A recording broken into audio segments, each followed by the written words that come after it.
What is going on, you lovely people? It's your boy Roll Queen. I am back. And I am joined by my lovely, scrumptious, delicious, handsome as fuck. Don't hey, no, this is a special night. Don't look at the screen like that. Handsome as fuck. What I tell you about and, saying words like that? and flavorful homeboys. Blackwing and Steph, please introduce yourselves, starting with Blackwing. The first man of the hour here. What's, what's going on, folks? I'm Blackwing. Run of Rose, been collaborating with him for many times on his streams and on his channel. And of course, today we're celebrating a milestone for both of us.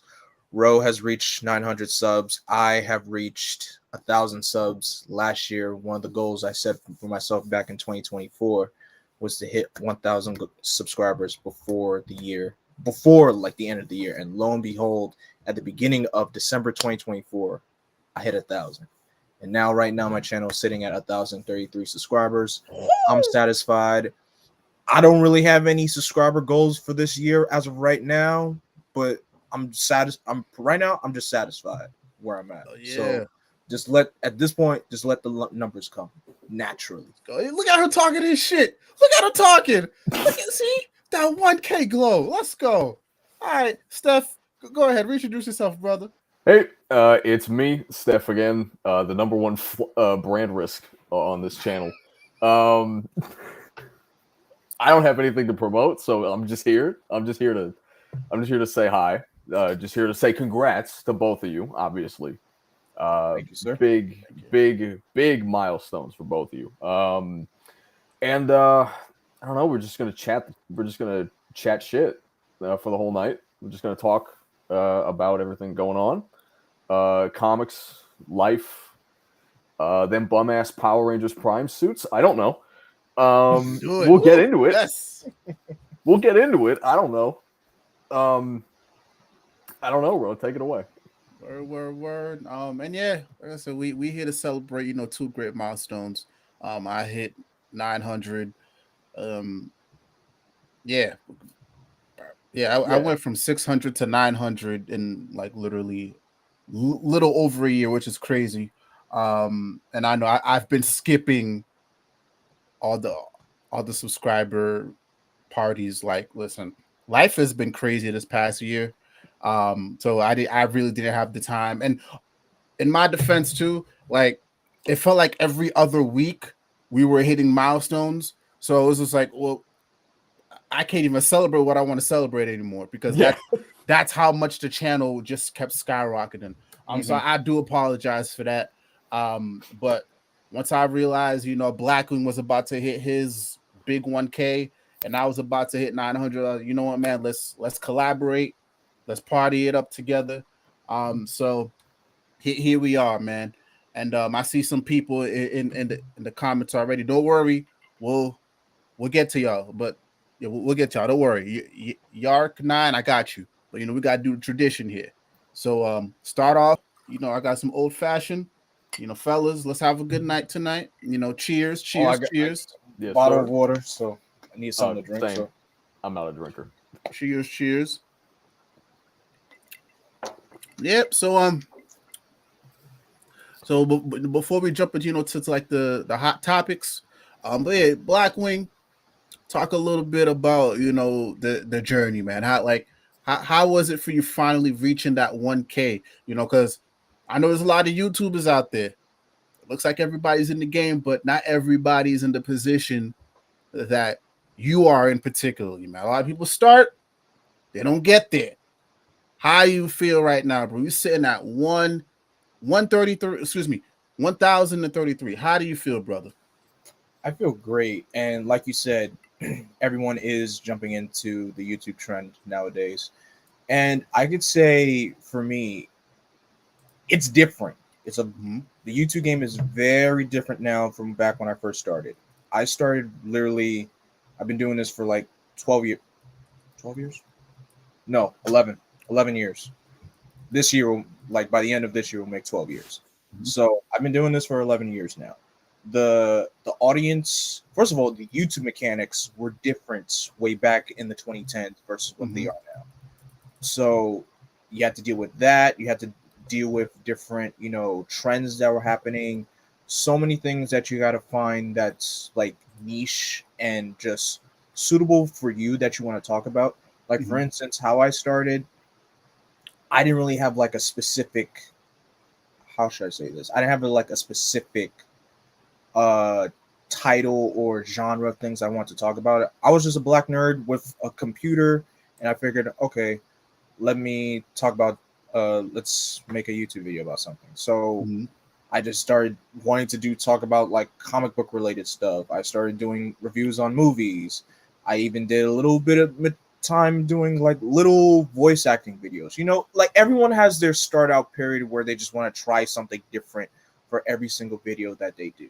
Then for a time, I stuck with just doing the comic book movie related stuff. That was somewhat gaining traction, but of course, right around in the mid 2010s, that was around the time where the comic book game was getting very not niche anymore, but we're starting becoming open to a general public genre now.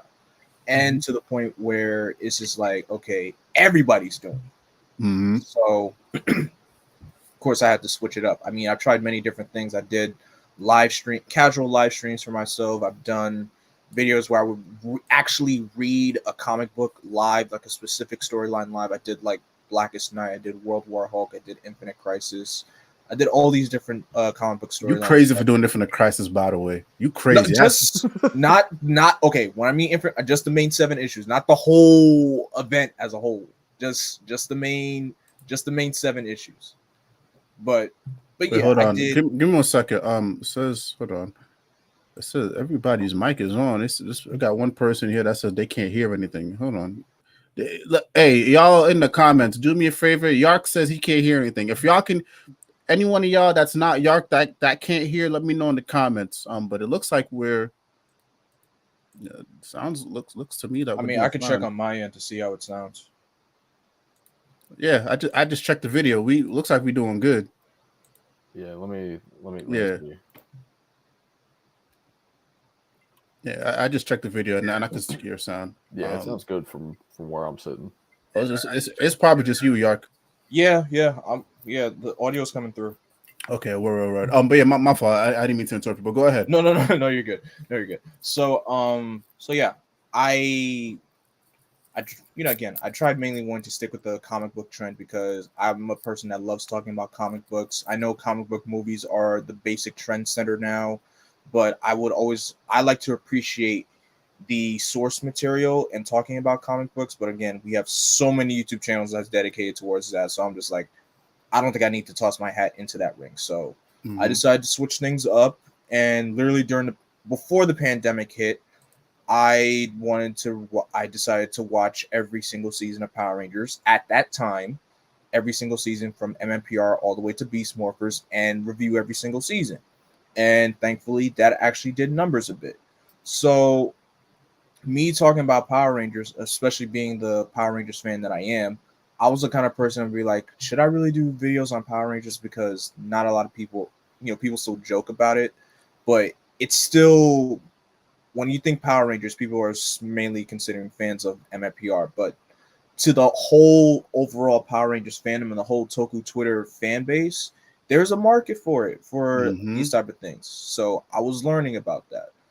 And even during my earlier stages when Super Mega Force was airing, I tried doing the whole episode review of a specific episode of Super Mega Force. The views wasn't tracking that much, so I just figured like, screw it, I'm not going to do this anymore. So yeah, during the pandemic, like I said, I reviewed every single season of Power Rangers from beginning all the way to Beast Morpher season 2, because that was the current season that was airing at that time. And it was fun. I mean, the views were coming in, the comments were coming in, the sub count was growing, not immensely, but it was there. I even started doing tier lists about Ranger colors, Ranger villains. I started doing these commentary videos on episodes of Batman the Animated Series, because back in 2022, that was the 30th anniversary of BTAS. and I figured me and a friend could just, react to the iconic episodes and just do commentary on, and the movie tie-ins associated with it, basically Master of the Phantasm, Sub-Zero, and Mystery of the Batwoman.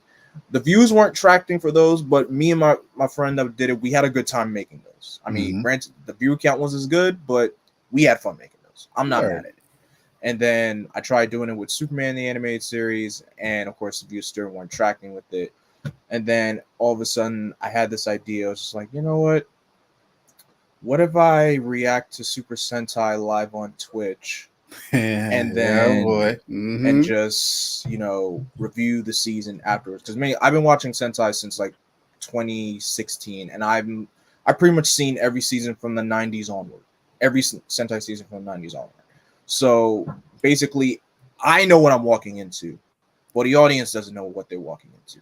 So I have the knowledge to tell the folks of what I'm watching and what it's based on. And of course, for folks who are fans of Power Rangers that never really thought about giving Sentai a shot or been interested to giving Super Sentai a shot, that was my goal. So I started with Deca Ranger. For those who don't know, Deca Ranger is the SPD, is the Sentai counterpart for Power Rangers SPD. And I did that back in like December of 2023. And then when 2024 started, I was like, okay, I'm gonna make it my, like how Rose says in his channel moniker, like spreading that comic book agenda. My goal was to spread the Toku agenda. I want people to know more about, the Tokusatsu fandom. I mean, the fan base and the material and the media of it. So it was like, you love something so much, why don't you talk about it? Especially since Tokusatsu is a very niche media form here in America. Yeah, we have DVDs for it, but it's still pretty niche unless you like know somebody that's in that market that knows what they're talking about, like myself.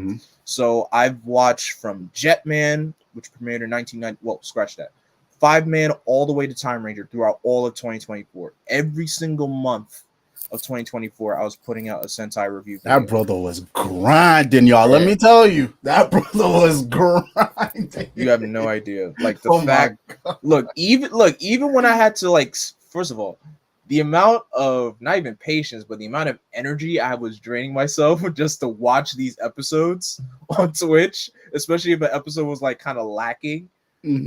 But some episodes were good, but some episodes will be lacking for a season, or the season itself would just be bad. I still had to muster all that energy just to make that content for the people. So I did that. Afterwards, I will make my reviews forming my own opinion, because I know everyone has varying opinions based on their specific Sentai seasons that they watch. But being able to do this stuff and then just talk about it, and then it just hit me that my channel hit 800. I think it was like either February or March. My channel hit 800, and then throughout the summer, the channel hit 900. I was just like, hold on a minute. And the view count was going up. Like my views for the Sentai reviews were going like up to 1,000. I'm like, hold on a minute. I'm like, what's going on here? And like, I'm just doing, for me, I'm like, usually the analytics don't matter, but when a change like that happens, I'm just like, you got to pay attention. I'm just like, like I'm doing something good here. So that was how I kind of figured that I found my audience with the Tokusatsu material. And I figured, like, screw it, I'll stick with this from now on then. And it's been going great. And I know, first of all, I don't even want to apologize, but I'll still apologize for the amount of people when I gotta put the sub count on Twitter, like, hey, this is my count for whatchamacallit, for my YouTube channel. I'm at 930. I'm at 950. Come on, I need that 1,000. All right, it's October. I need that 1,000, folks. Come on. I know sometimes I could be a little bit pushy with that, but lo and behold, not push. Hey man, listen, if you're gonna come on the channel and enjoy the shit, the least you could do is subscribe, bro. Don't apologize for that shit, dog. But yeah, but overall, it was a great time, especially like it was right. Yeah, December 1st. It happened like as I was going through the sub count. I was just at work, and then I was looking at my YouTube Studio app. I saw it said 1,002. I was like, yes. And yeah, that's how I hit 1K. And I guess And I guess. I'm sticking with the tokusatsu stuff from now on, and I love it. And especially since this is a form of media that I love, that I want to see grow and to expand to our market here in the US. Hopefully, it could give me a chance to collab with other features. Shout Factory, hope you're listening. But not to throw my hat. Like I said, that 1K globe. My brother talking big. I mean, hey, Shout Factory, just give me a message, hit me up. Like, let's talk business so we can expand the toku market. Let's talk business. That's what I like to hear, bro. Yo, listen, I'm telling you, from one creative to another, watching your view count, watching your subscriber count just jump up the way it has, I ain't gonna hold you, dog. And I'm not just saying this because we friends. There's a couple of the people, you know, that they've also been doing their thing, but you in particular, just watching the way your channel grew, there were some times it's like, yo, I'm tired, bro. I don't know if I want to keep going. Trust me, I've had those days. I've had those days and I've had those moments, especially when I do the streams. Sometimes I will only just get like 1 or 2 people in my Twitch streams while I'm reacting to the Sentai shows. And I'm just like, you know what? The view, like the amount of people in the chat room doesn't really matter when I'm reacting to this. I'm just reacting it for myself so I can know what I'm watching, so I can keep note of what I have to say. And that's it. But when it comes to the videos and the numbers that it's generating, blows my mind, bro. Like I saw that shit, I was just like, nah, bro, nah. If Wing could skyrocket like that, nah, I gotta keep going, bro. Like I ain't gonna let Wing do me like that, bro. I ain't gonna let you do me like that, bro. So when I seen that you finally hit that 1K, bro, I was like, yo, bro, salute. Cause you started before I did.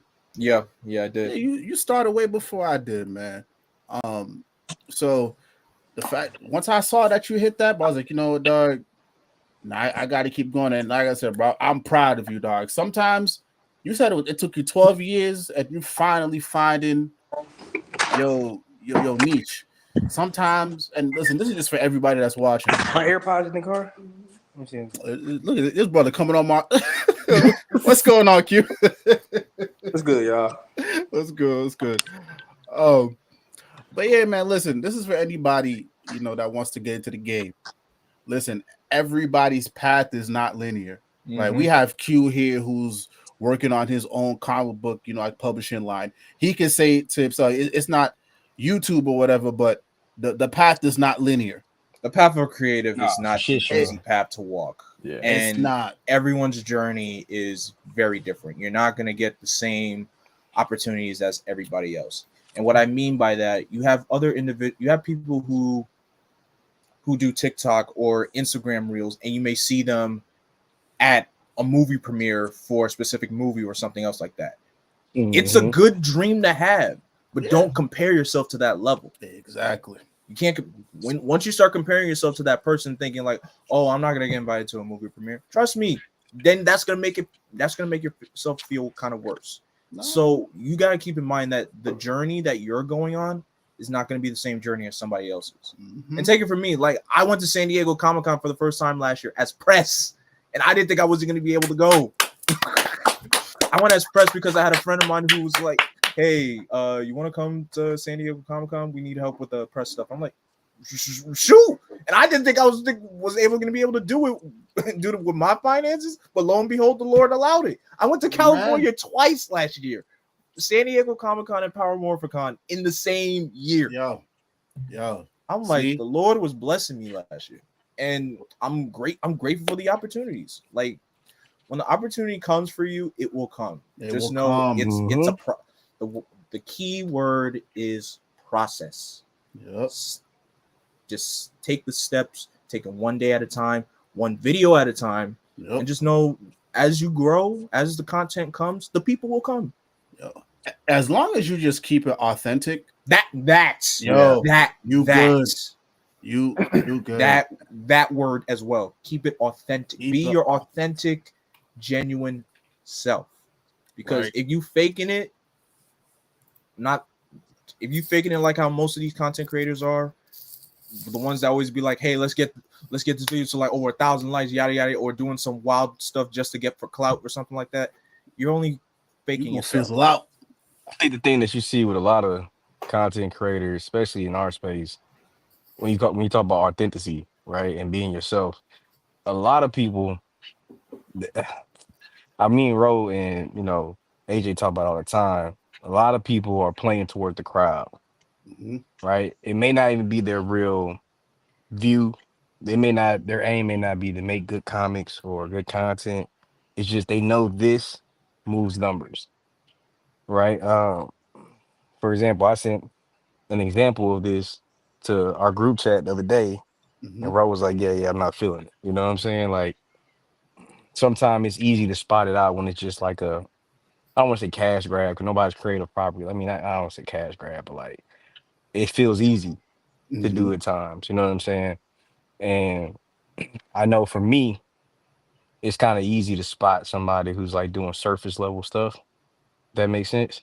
Mm-hmm. Like, so nah, I don't know. It's tough, man. It's tough to say who's really in it for like the love of the game and those trying to pop. You know what I'm saying? And just to touch base on like kind of like catch up. You know what I'm saying? Y'all talking about everybody's like timelines not the same. If you're comparing yourself to a lot of these, everybody that's established, the Tom King of the world, the Scott Snyder of the world, you got to remember Tom King's mom used to work for Warner Brothers. You know what I'm saying? That's one of the reasons why he even had the internship at Vertigo, right? Same thing with Scott Snyder's mom.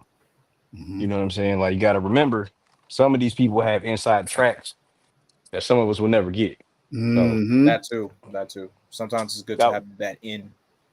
I was watching something on TikTok with Stephanie Phillips, and she was talking about, hey, the best way to break in is to make your own thing. Yep. I remember when I sat down, I was like, I'm gonna do this. For like 4 or 5 years, especially during college, people ask me like, "Damn, you just collect all these comics, you don't do nothing, you don't make your own." And in my head, I'm like, "Nah," you know what I'm saying? Like, Mm-hmm. never even thought about it, right? You know what I'm saying? I had other Right. ambitions, being a lawyer, playing basketball, whatever it may be. And then I think, like I said, it started with whiskey. I had a buddy, my original business partner was like, "Let's do it." And I was like, "Man, all right, if we do it, we got to do it." And then I've seen my path catch speed. I got a lot of like publicity a little bit, like from like the indie crowd of like, people looking forward to my Kickstarter, a bunch of podcast interviews, things like that. And then I had my baby financially, and then my partner kind of like, kind of dissolve our partnership. So financially, I couldn't really just keep the track and moving as fast as I was going. Then you see your peers who like, damn, I put my first comic book out before you put his first one out. You know what I'm saying? Now he got 5 issues out. Like, god damn, you know what I'm saying? Mm-hmm. If you do that, you're not gonna want to do this shit anymore. To be honest. And it's just like, and then even then, asking questions, reaching out to people is always gonna help you out too. Building a Yeah. community, building a peer group, building a team, so to say. Like, I'm not in media, but I know I'm cool with a couple people who got media outlets. So when it's Mm-hmm.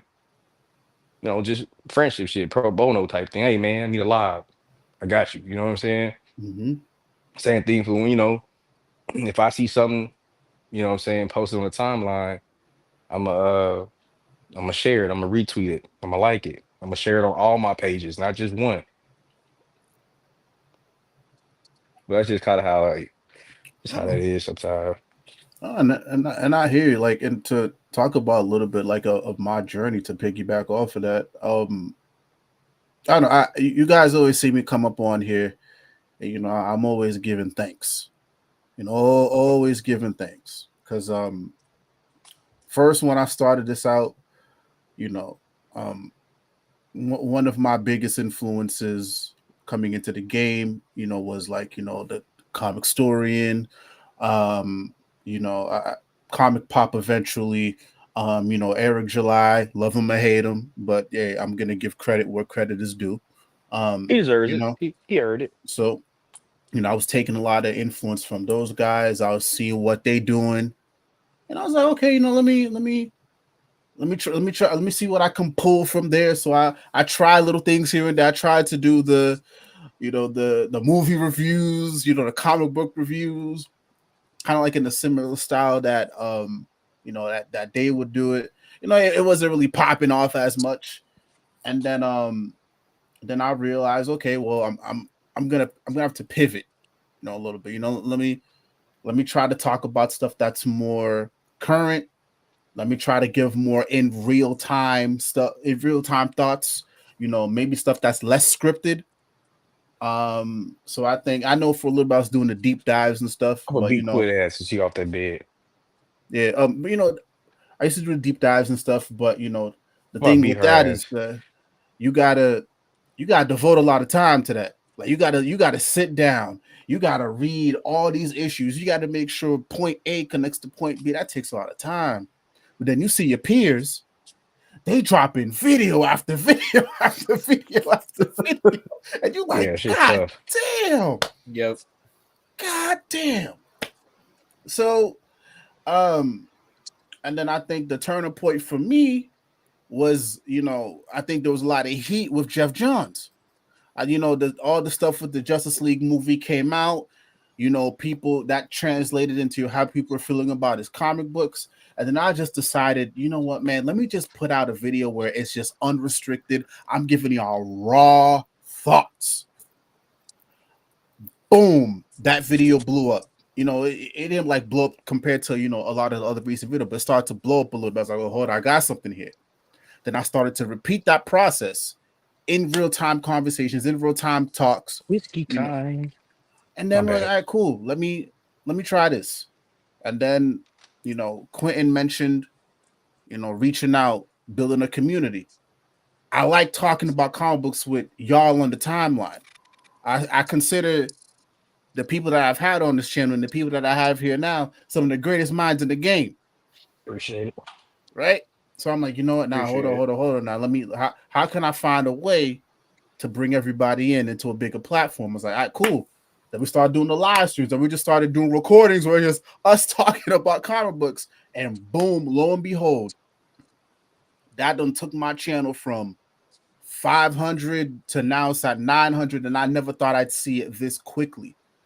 And have it be this profitable, not profitable money wise, but like profitable just like in an analytics standpoint. So now I know my niche. Now I know people, I guess there's a market for just homies talking about comic book shit.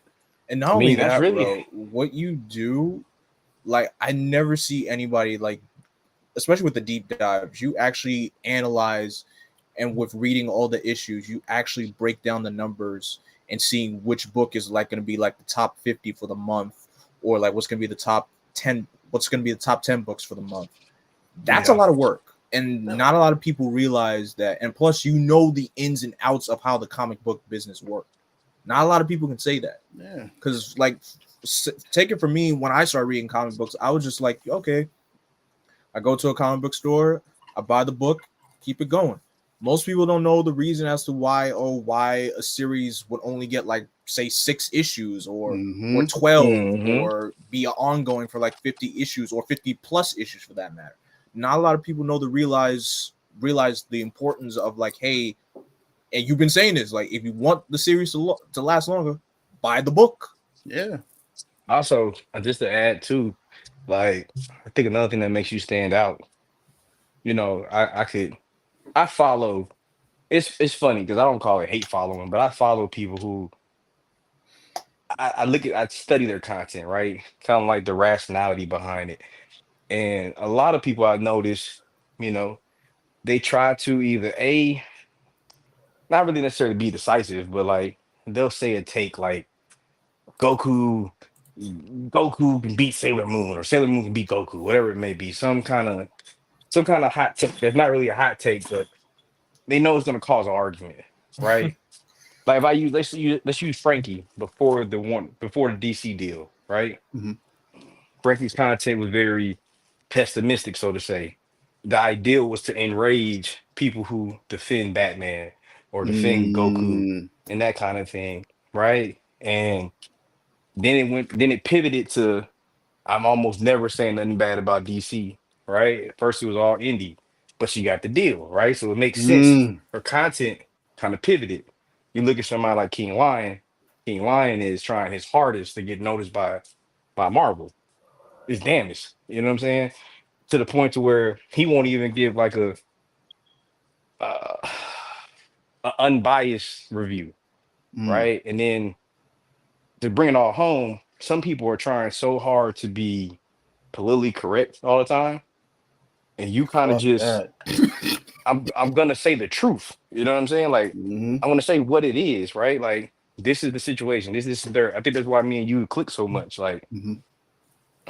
over the last couple of years. So it's like me, I'm gonna say my honest to God opinion, and there's writers that I follow, right? So like for example, there's a lot of people that talk shit about Candy X-Men right now.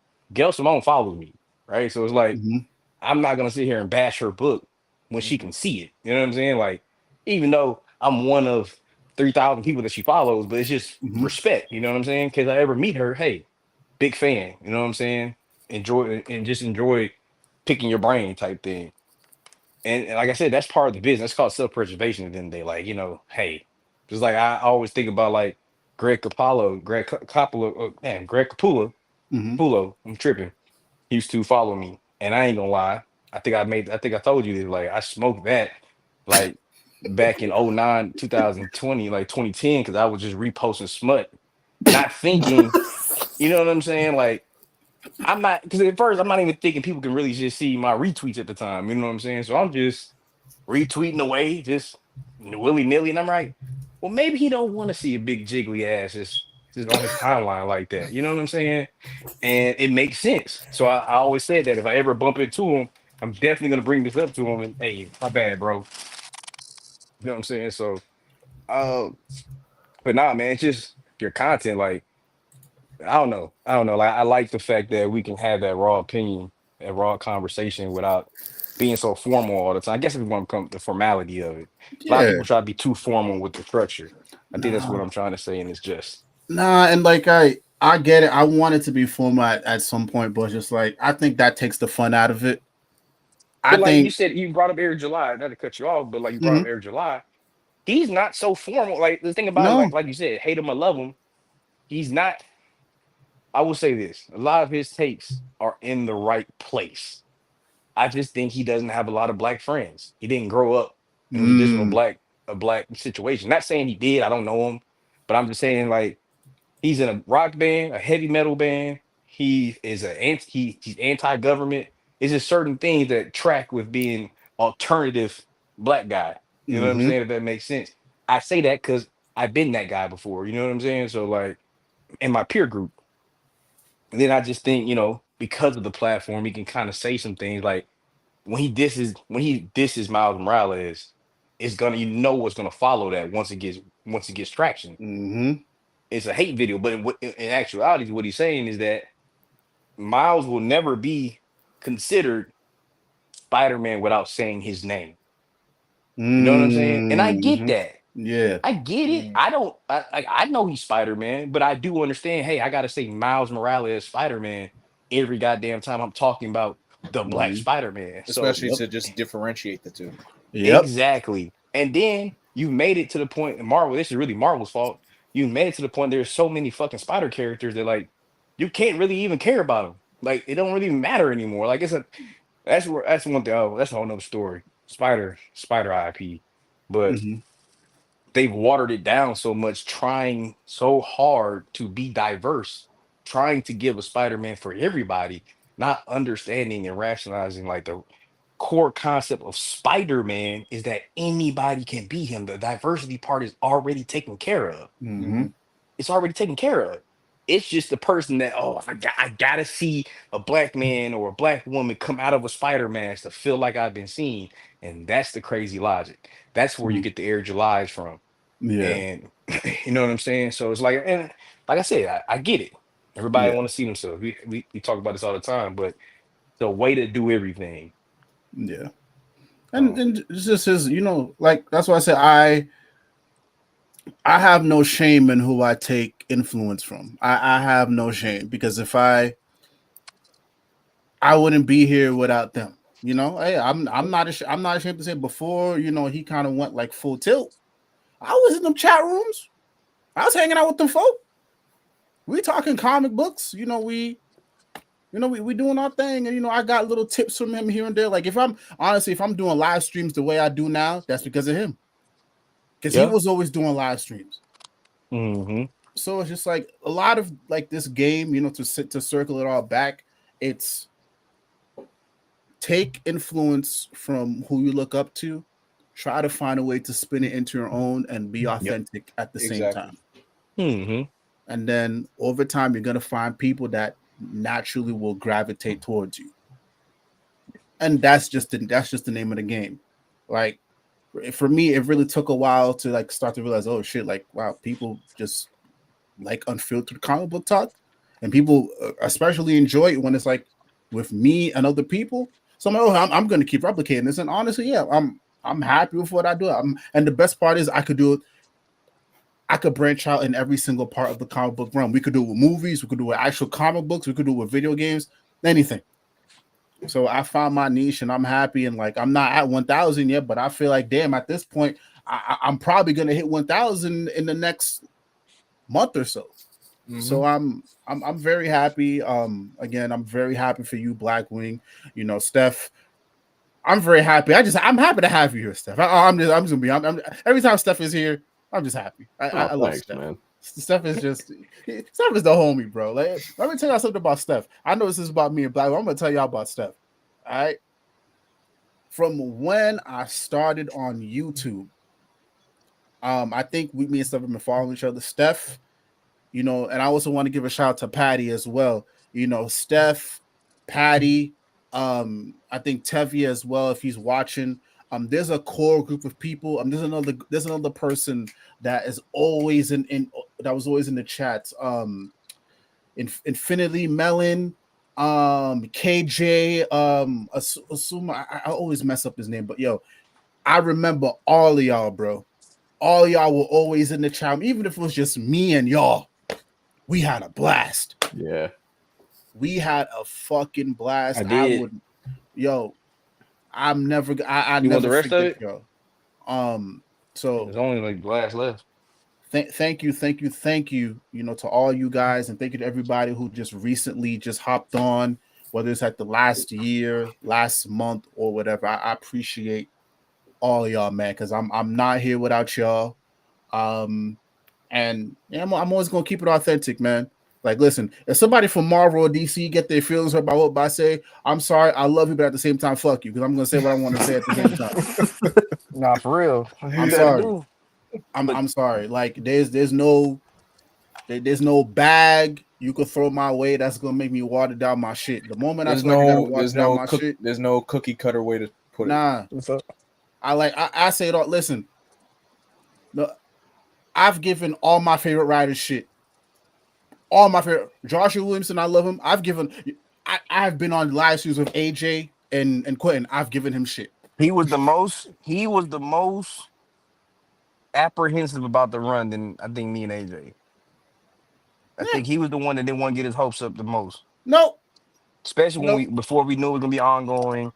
He was the main one, like, hey, I don't know, man. Williamson, this I didn't like Shadow of the Bat. I'm like, well, damn, I like Shadow of the Bat. You know what I'm saying? Like, but you know what I'm saying? Like, he was the main one rooting. I was the one like, hey, bro, just stay the course, bro. Just stay the course. But so I'm just like, you know what? I'm always gonna say how it is, and just know, regardless, it's never coming from a place of malice. But at the same time, it's like, if you don't have people in your corner that's telling you how it is, you're fucking up. Yeah. If it's always cheers, you're fucking up. It's okay. You gotta have that balance. Yes men will kill you. Like, never be a yes man. Never be. And honestly, too, it's just like we live in this age right now where somebody can be liked, but because that person's liked, you can't say any bad things about them, or you can't say anything that's, I don't want to say distasteful. You can't say anything bad about what they're doing. It's like, no, I can like you, but I can also say, yo, bro, I wasn't feeling that run. I'm sorry. That's the LeBron culture. Never mind, I digress. Like I like Tom Taylor, but I'm gonna tell you that Nightwing run, could have done without all the filler. Sorry. Trust me, Bro already knows But how I I think feel when about you that look Nightwing at run. if you look at Nightwing as a slice of life book rather than like a action, like a typical Nightwing book, Great. you can let it go. Yeah. But That's kind for of what how I I'm look at it. but for what I'm looking for, it's like, nah, like I like Power Rangers. Like I would y'all bro, it's documented. We talked about Darkest Hour. And I can say it right now. That one of the main reasons why we have not done the Darkest Hour finale is because it flops. if I get to talking about Darkest Hour, I'm hurting feelings. I I ain't gonna lie. believe you. I believe you. I didn't like No, how they handled Andros at all. I was kind of pissed off. But yeah, well, like again, sorry. I like what I like, but I can also just when I'm gonna big you up, I can also let you know, hey, this is where this is where we could have lacked a little bit. But again, to circle all back, Blackwing, I'm super happy for you, brother. I already can tell, like I said, bro, you got that 1,000 glow, bro. You talking different, you look different. Thank you, bro. Congratulations. All right, Thank Yeah. you talking different, you look different, man. So I'm proud of you. I'm happy for you. Quentin, listen, bro, I'm waiting for for you to launch your Kickstarter again. Steph, whatever wild boy shit that you about to do, just know I'm rooting for you. So just because I think this is my first time being on a pod with, I think a few of y'all. What does everybody do again? I mean, so I can catch up. Like, Oh, I don't No, do shit. oh, I don't do anything. Steph is the homie, bro. No, actually, okay. no. Don't do that. Don't do that. Don't do that, Steph. Don't do that. Don't do that. What do you mean Nah, don't do that? no. Because Steph, I consider Steph like the same level, like important as I do. Black Wing, Quentin, Yeah. AJ. Nah, because Steph has helped me out on a couple of the sales videos that I did. Me and him had a great Transformers conversation. Yeah. Steph was on. We did a really dope live stream, which I'm kind of pissed at myself that I unlisted that as soon as I did. But we did the politics right after the election. Everybody was fucking pissed off or whatever. We did a dope live stream, probably one of the most successful live streams that I've done. Steph was there, so Steph is a pivotal part of this channel. So yeah, Steph is For sure. Yeah. What's everybody's like thing I- though? Like, I did his your first IP of channel choice. art, actually. wait, is that you did what?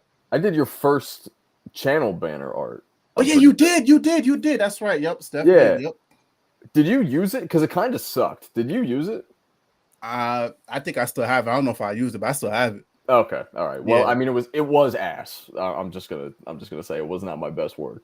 It's all good. But yeah, Steph is still an important part. But yeah, go ahead. Wing, Steph, tell them what the fuck y'all do so we can move on to the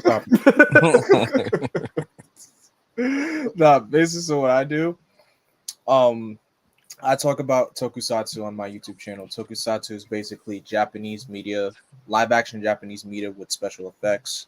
And some Okay. examples that fall into that is basically the Godzilla films. Okay. Some other TV show examples would be Ultraman, Yeah. Kamen I Rider, was about to say that. and Super Sentai, which is what gave us Power Rangers.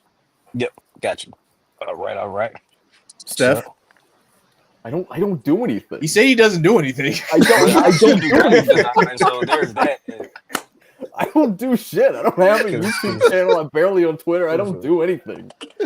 For somebody who needs artists in all kind of forms, man, anybody that can do anything, I'm always looking. Yeah, I'm telling you, listen, Steph, he's down with the shits, bro. Always. That's why I another appreciate Transformers it. video. Huh? When are we doing No, another my Transformers bad. video? Because I am 8 months behind, and I need an excuse to read it. Yeah, I also need to catch up too. So we could do that for sure. Yeah, I ain't gonna lie, I fell yeah. off after like issue 11. Yeah. No, but we'll definitely get to that. But yeah, so let's go ahead and let's start tackling some of these topics because the streets the streets have been buzzing. I'm not on Twitter right now, but I know, I hear, so my ears are to the streets. But yeah, so we could move right into the first topic. I don't know why I have this one on here, but yeah, so allegedly, I know everybody's been getting hot about this. So what's going on here with this Batman shit, bro? Like, what's going on? Because it's like my understanding was that James Gunn, he did this big press thing. He put it out there.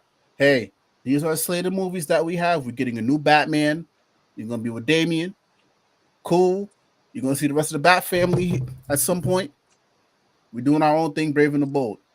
And then he also said the Matt Reeves stuff is going to continue. It's just going to be considered Elseworlds. For me, that was fine.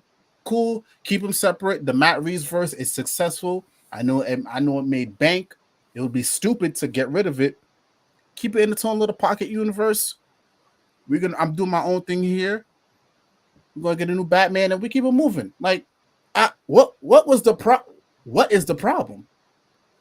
Well, here's the thing. I mean, one, I think the biggest thing is just the fact that like Matt is notoriously like a very slow writer. His whole process is basically, people were like, going crazy over the, like James said he hasn't seen a first draft, and people were like, oh, what the fuck? What is going on? And basically his whole thing is that like his first draft is his only draft. He doesn't like make more than one. He just works on every section of the script like at a time, and he doesn't move on from writing the next part of it until he feels like it's good.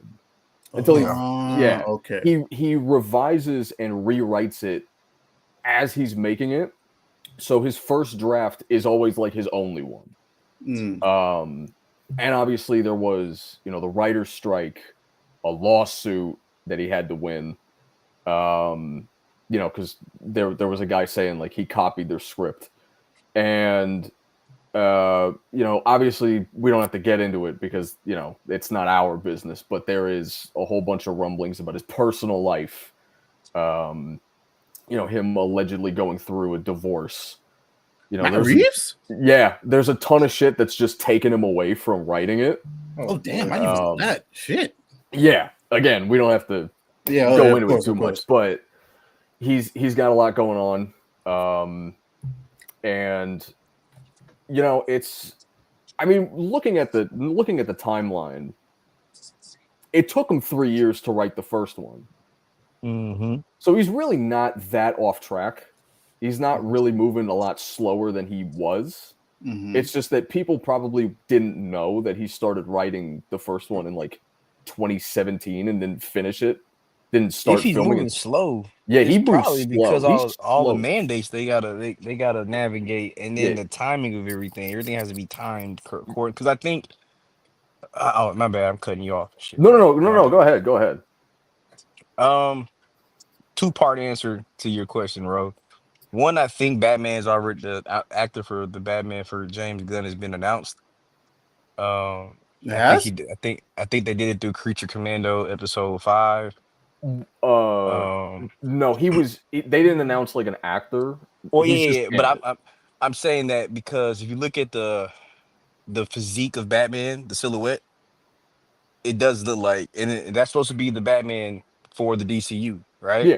Mm-hmm. The silhouette doesn't really fit Robert, right? Yeah. Robert's build. Unless he was eating a lot. One thing I always said was that I think not connecting Matt Reeves Batman is a miss, right? But it needs to connect in the right way, right? Mm-hmm. So like, it does need to connect and be like the main Batman movie. It can be its own thing. One sidebar: I just hate writers and directors that do this. Like they feel like they got to be separate. Maybe it's because of the slow writing thing, but I hate when Tom King does it. Just sidebar, but I think you make that like the prequel stuff, the stuff before superheroes are known to the world, right? Like when he's just strictly Gotham based. He's like technically that's year 2, right? The Batman's the second year of his adventures. Mhm. So if Dr. Prosperous from his episode said he's been active for 15 years, his accident happened 15 years ago. That means Batman's been fighting for 15 years. So Batman has to be at least 32 to 40, Like by that point, right? you're dealing with a prime Batman.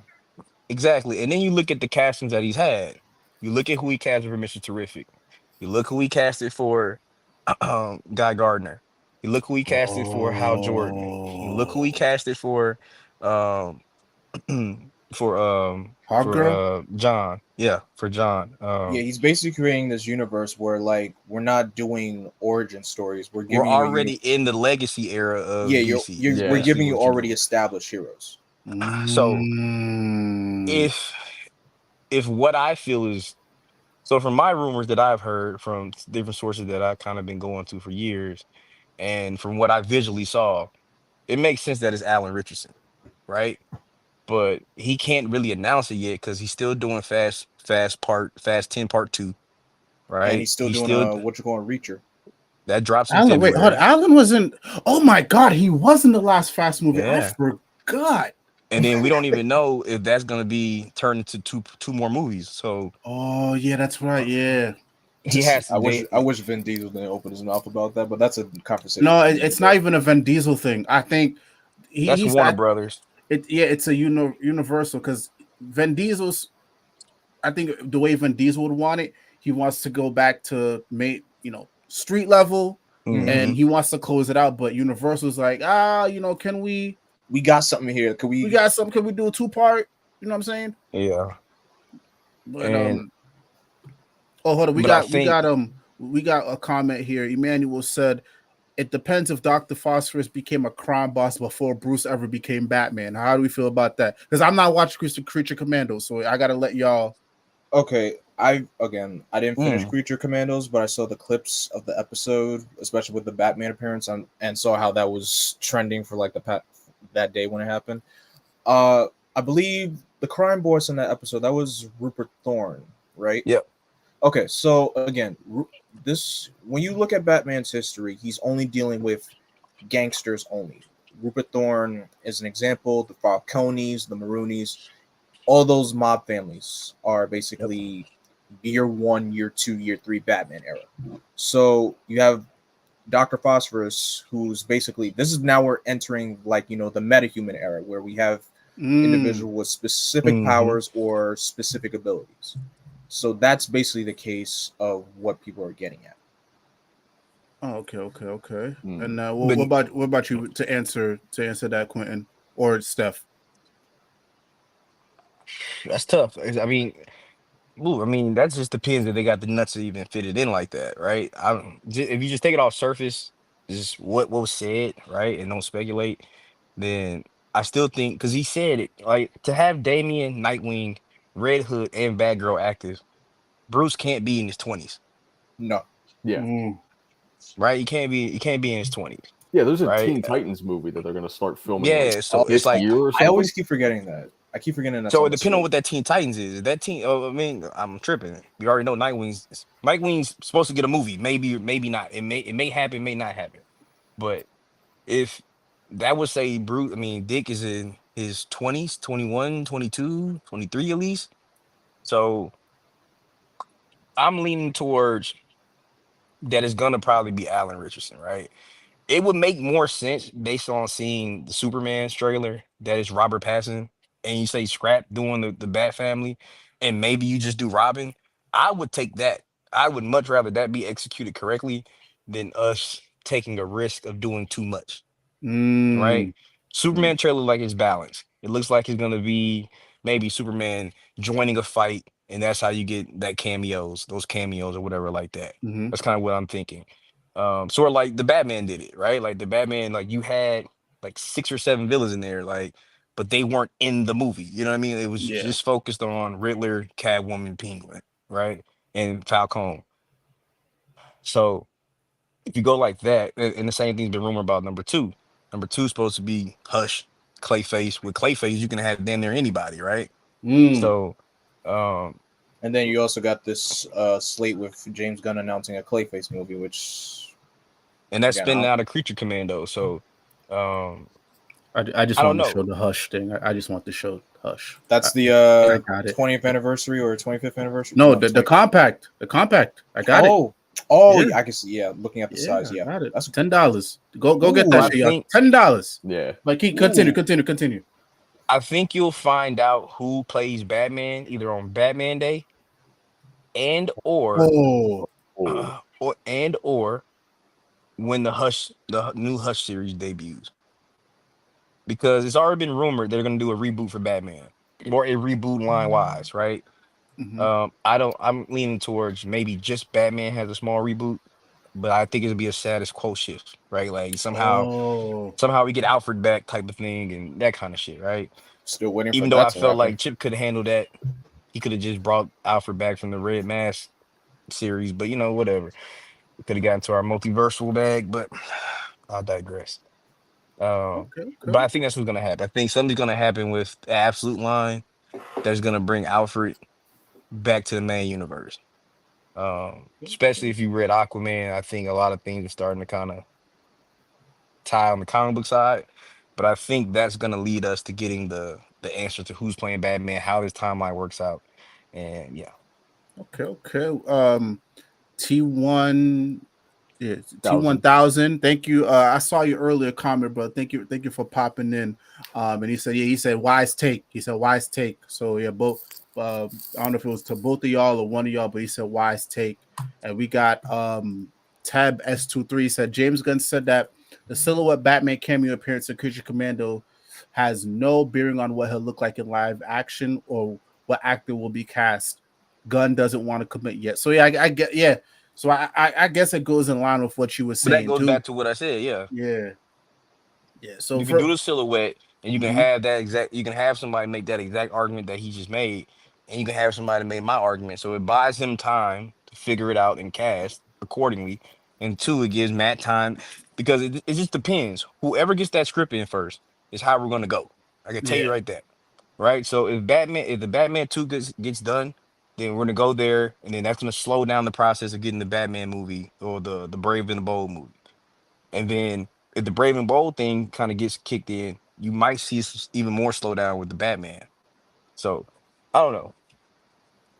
I it's think it's a just gonna be interesting to see. yeah, and for me, honestly, like for me, I personally I want them to stay separate. Why? Because one, you presented it to us. This is how you presented it to us, right? You made a big press thing. He's here, you're here, boom, right? The fact that we're even having this conversation now, right? It shows me already this early in the game, there's trouble. Mm-hmm. Mm-hmm. Where have we Mm-hmm. seen this happen before? Fox, Fox, and the Netflix Sony. movie, the Netflix shows, And even Agents of Shield, DC themselves, right? With the with them whole two. Zack Snyder. So, like, the fact that it's this early in the game and we're getting like issues, all right, I'm I'm sorry. concerned. I'm concerned. I wouldn't I'm call it an issue though. I just think it's not. You would think they'll be a little more organized considering what they yeah, just came Or off do you of. think we would at least learn our lesson from last time? exactly. And Yeah, also too, y'all reminded me that we have a Clayface movie supposedly coming out in a Teen Titans movie. Like, bro, and where a Bane and Deathstroke movie, Oh Yeah. Lord. bro, where have we seen which is gonna this be Secret before? Six. Let's go ahead and cut the crap on that. That's gonna be Secret Six. But like again, where Where have we have we seen seen this this before? before? And the Mr. Freeze movie. I forgot about that. What? Yeah, it got leaked, and James was asked about it, and he didn't say no. He Okay. was just Okay. kind of avoiding the question. Let me say something. As sometimes, on occasion, there's sometimes you gotta learn when to not say nothing. Shut Yeah. the fuck up.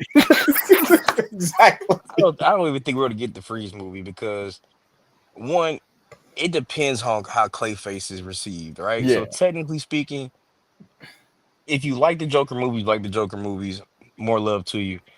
But I think if you were somebody who is a Batman fan and the Joker movie came out, you expected something a little different. I Yeah. expected something like similar to like the Joker run that they recently had, right? Joker doing Joker shit outside of Gotham or whatever it may be, right? But we got that. But we know Clayface is coming out of this appearance with Creature Commandos, and I think he'll play a factor in more Creature Commando based things when they show it in live action. Yeah. See, But I don't see they're trying to capitalize on that episode of BTAS, right? And I I'm like, get that. I get that. Yeah, we shouldn't. I feel like we shouldn't do it personally. We shouldn't. I don't. I don't I know. just Rose, want a good Rose, Batman state your piece movie because with a I bad want to family. say something, but state your piece. No. Speak Here's your my mind. thing, right? Here's my thing. Like, the, why can't we? I get it, yo. You gotta do things for shareholders. You gotta do this to keep fans interested, or whatever. I'm gonna be honest with you. I kind of wish we went back to a time when we didn't know all this information.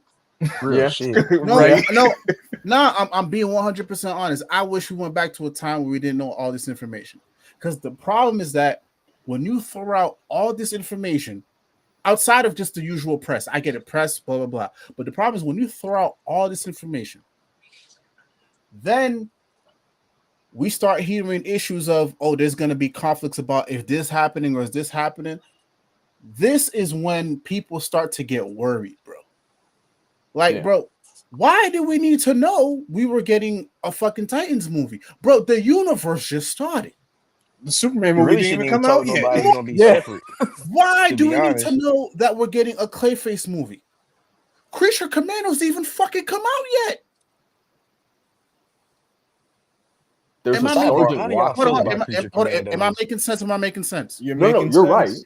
No, You're for right. sure. You're So absolutely right. we have so much information that any little thing that happens, like any little disagreement or any little confusion, it gets blown up like this.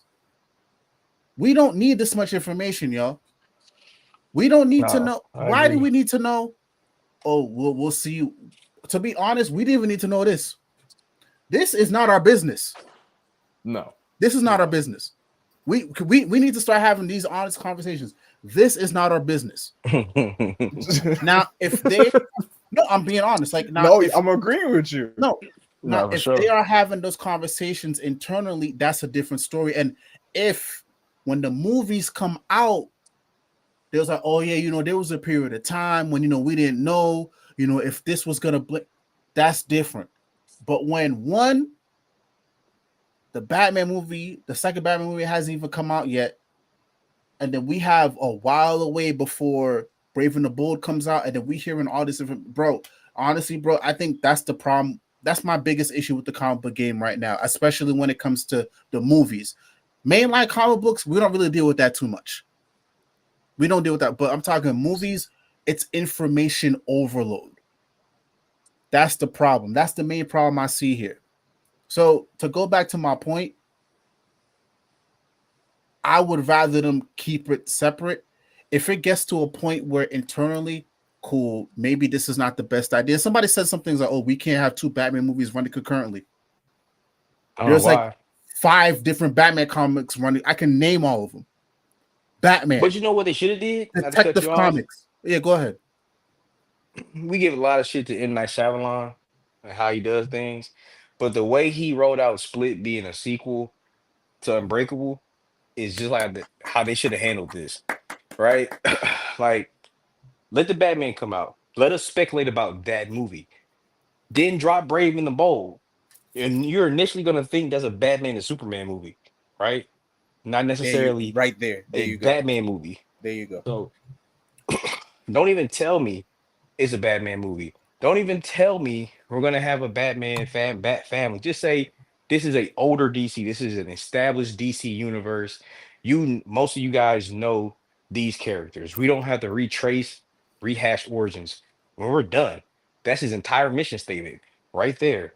And then as you go through press release, after Superman is a success, Creature Commando comes out, Peacemaker season 2 comes out, and then we start seeing the pieces of the universe fall together. Then we get the introduction to Batman in the Amanda Waller series or the Peacemaker, and that's how you announce, hey, that's not Robert Pattinson, right? That's not Robert Pattinson. Who the hell is that? Then James comes out and says, hey, the Batman is a separate thing.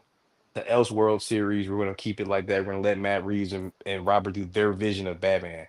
But our version of Batman for the greater DC universe is da da da da da. This, and the third. And I think that had been more of an effective way without pissing people off or misleading people. or not looking like a united front, like somebody said. So, Yeah, so that's it. and that's perfect because I have this comment here by Teb S23. Thank you for commenting, by the way. Thank you all you guys for commenting, by the way. Thank you to everybody who's tuning into the stream. Thank you for all that us going crazy in the chat. I appreciate y'all. We love the energy. Keep it going. We're gonna do our best to hit every single one of you guys' comments. All right. So keep it up. Keep it up. So he said, I don't think Pattinson being the Batman of the DCU is completely off the table yet. Just based off the recent news and announcements, Andy Muschietti and James Gunn are out of sync with their PR. Mm-hmm. Right? Mm. So I 100% agree. Now, here's the thing, right? You know, I know me, I think all of us here are comic guys. We're all comic book guys, like mainline comic book guys, right? Yep. Yeah. Yo, it's not crazy for us. There's like I was saying before, we have Batman, mainline Batman, the book everybody flocks to. We have Detective Comics. We have what's the one by Dan Waters right now? Batman something. It just came out. Huh? Oh, dark. Yeah. We have You got Batman, the 89 Batman. Yeah, 89. Batman 89. and Brave and the Bold. And I feel like I'm probably missing something in between, right? So that's about like 5 or 6 Batman titles, bro. Did you say Batman and Robin? Batman and Robin, right? Yeah. Well, yeah, a past version of the character that takes place in year 1 or year 2 or year 3. Yeah, but I'm talking but- about I'm talking about mainline comic books. I'm talking about the stuff that's happening. He's talking about like there's a current Batman and titles. Robin ongoing. Yeah. That too. Yeah. So the point I'm trying to make is that, like, yo, we have at least 5 or 6, probably 7 Batman books running concurrently. Bro, comic book fans are not stupid. They know which ones are which. They know which is in continuity. They know which ones are like lightly or somewhat tied up to each other, which ones are not. Everybody has their own little pocket. We need to stop treating the general audience like they're fucking stupid. Mm-hmm. They're not stupid, bro. If we can have 5 or like X amount of Batman books running concurrently and we know what ties into each other, what doesn't, okay, why are we acting like the general audience can't do the same, bro? Right? Bro, did we I not think that's just shareholders that don't know comic community? That's No, they don't. That's This is Warner like Brothers people, or like AT&T or Discovery. These companies don't know their audience. Mm-hmm. No, because it's like it's yo, we have to start giving more credit to the general audience, yo. Like, bro, we just came off the CW verse. Everybody's well aware that the Green Arrow that you saw, the one that I love, Stephen Amell, is not the same one that you saw in the cartoon. Or in the cartoon. Like this, that, or the Flash that you saw here was not like these shareholders need to understand, bro. People are not stupid, bro. The core community where these movies come from, they know what ties into each other and what's separate and what's not. The general audience, they can do the same. Is it that hard? Apparently, it is to them. Like, what's the problem here? And then we have hold on, KJ. Oh, who I just mentioned before, KJ. I'm so happy you're here, bro. We just talked about you earlier. We said he feels like we get too much information in general, which is, again, my main point. Too much information. And then KJ said Barnes got a Batman 2 Full Moon. Yeah, that's a Black Label book. Oh, wait, hold on. That's out? Yeah. Oh, damn. I see. Damn, I'm behind. All the Black Label Batman books too. Like that's a lot. That's a lot of Batman. But hey, listen, for they offsetting with all the diversity that they have right now. So hey, listen, y'all can throw out this Batman because we eating good on the diversity side. I got Birds of Prey. I got Black Canary. You got Batgirl. I got Batgirl. I got fucking what was it? The Nightwing, Atom Project. yeah. Nightwing. Man, bro, listen, DC. The question. Hey, We good, DC's bro. main. Like DC has not been DC's cooking main like this line for has a been while. good for about 2-3 years now. We good, bro. We good. Like good. they haven't been cooking like this in a long time. So this is well deserved. See, we got But I think Aquaman. We got Aquaman. Hold on. We got Y'all go buy Aquaman. Aquaman. Y'all go buy that, all right? You go I buy need that that to shit. become ongoing. Go buy yeah. that Aquaman book, especially if y'all folks love the Aquaman.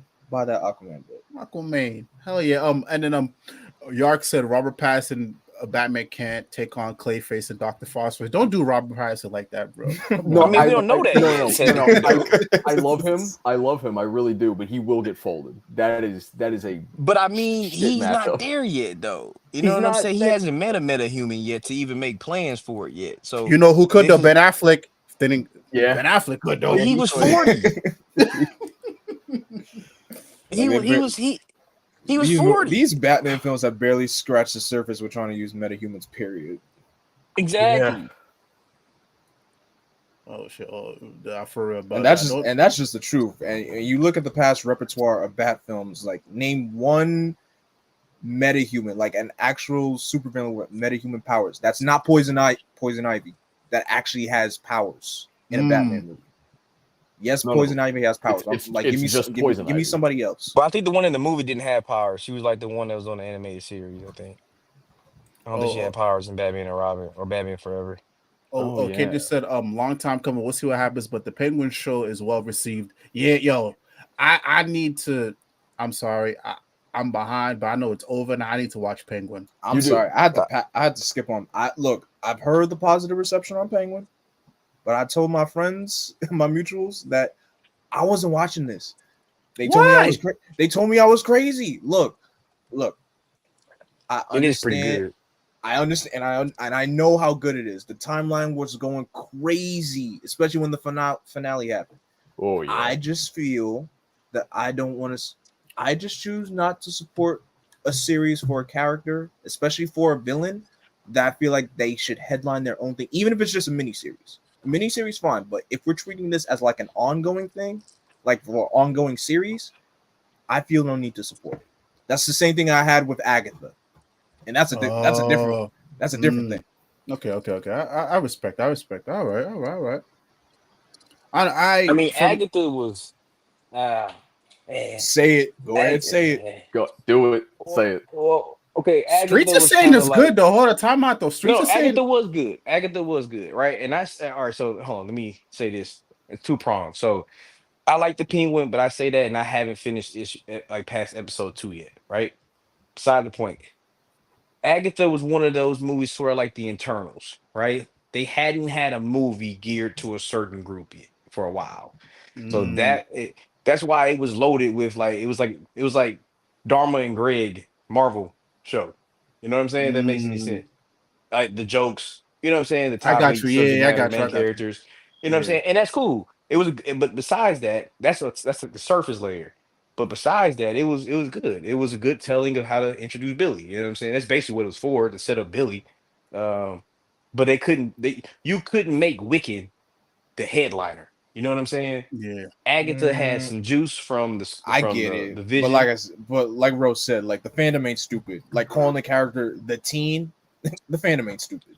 But I think that was the point, though. I think it was supposed to be kind of like on the nose and kind of ham-fisted like that. I think that was the joke. Everybody knew, but we're not gonna say it until we're ready to say it. And I think that's kind of what it was. So I guess I'm okay with that. I mean, I'm not that invested in that side of Marvel anymore. So I guess that's all the whiskey right there.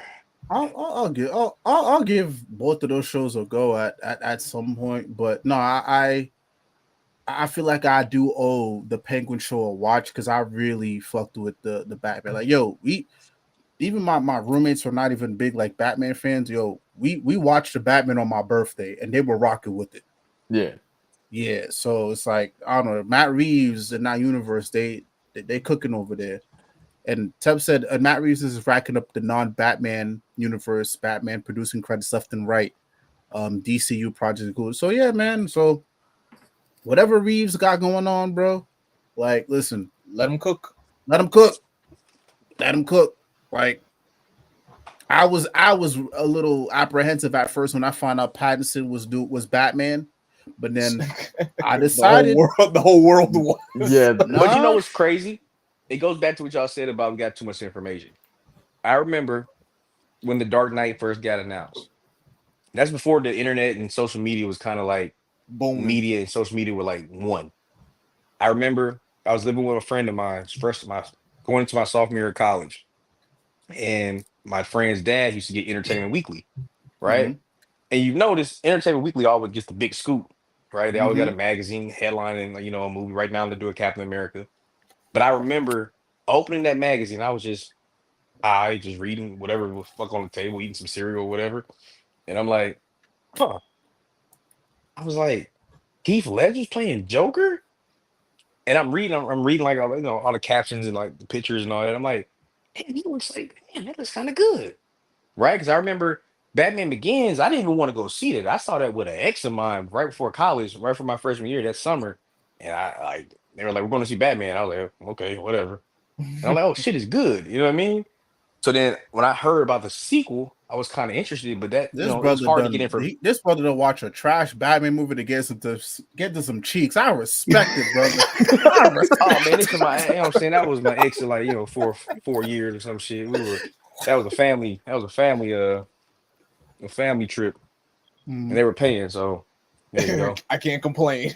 Right? You know what I mean? So, but no, I say that to say when I saw that issue of Entertainment Weekly, I got hyped because I didn't know anything outside of that's the same Batman from the movie I saw with my ex, right? And they're doing the Joker, but we hadn't seen the Joker since Jack Nicholson. You know what I'm Yeah. saying? So it was it was this excitement, right? Like we just came out Ra's al Ghul, now we got Joker. Like how we're gonna do this? And then you know what I'm saying? I think it goes back like I said, too much information. Like the less information, the more excited I was. Bingo, right there. Yes. Less is more. Yes. Right. Right. And then that's why I think like really Marvel got an opportunity to get back, top crown if they move accordingly with after Captain America, but that's another conversation for another That's a day. conversation for Let's another see. day. Hold on. Oh, we got this. Oh, we can't. Hold on. Yeah, with Manuel. Don't forget World's Finest. Mark Waid putting in that work. Oh yeah. Oh, Yes, Mark sir. Waid has been cooking. He has been cooking. listen. It's the Hey, Dan Diddos out the fucking way. amen. Oh, my bad. I'll say it for him. He ain't never go. He No, won't. you don't gotta He say won't my ever take bad. the bait. He won't ever take the bait on podcasts. But Nah, I'll say it for you, Wade. I got you. I remember how much you despised Dan Didio ruining stuff. No, hold on. We're gonna clear some things up here.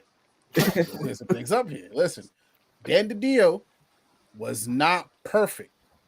All right, I'm not gonna say True. Dan DiDio was not perfect, but Dan DiDio, if not for Dan DiDio, I wouldn't be here today. I New get it. 52 was his best thing. Like I'll That give was it it. to him. like when I got in, that was 2016, and yes, a lot of fuck shit happened, but I also got to be mindful that I wasn't as knowledgeable in the game as I was now. Maybe if I was more knowledgeable in the game when I got in, I'd have a different opinion. But when I got in, a lot of the things that Dan Didio was doing or was behind, I was behind because I didn't know any better. I was ignorant.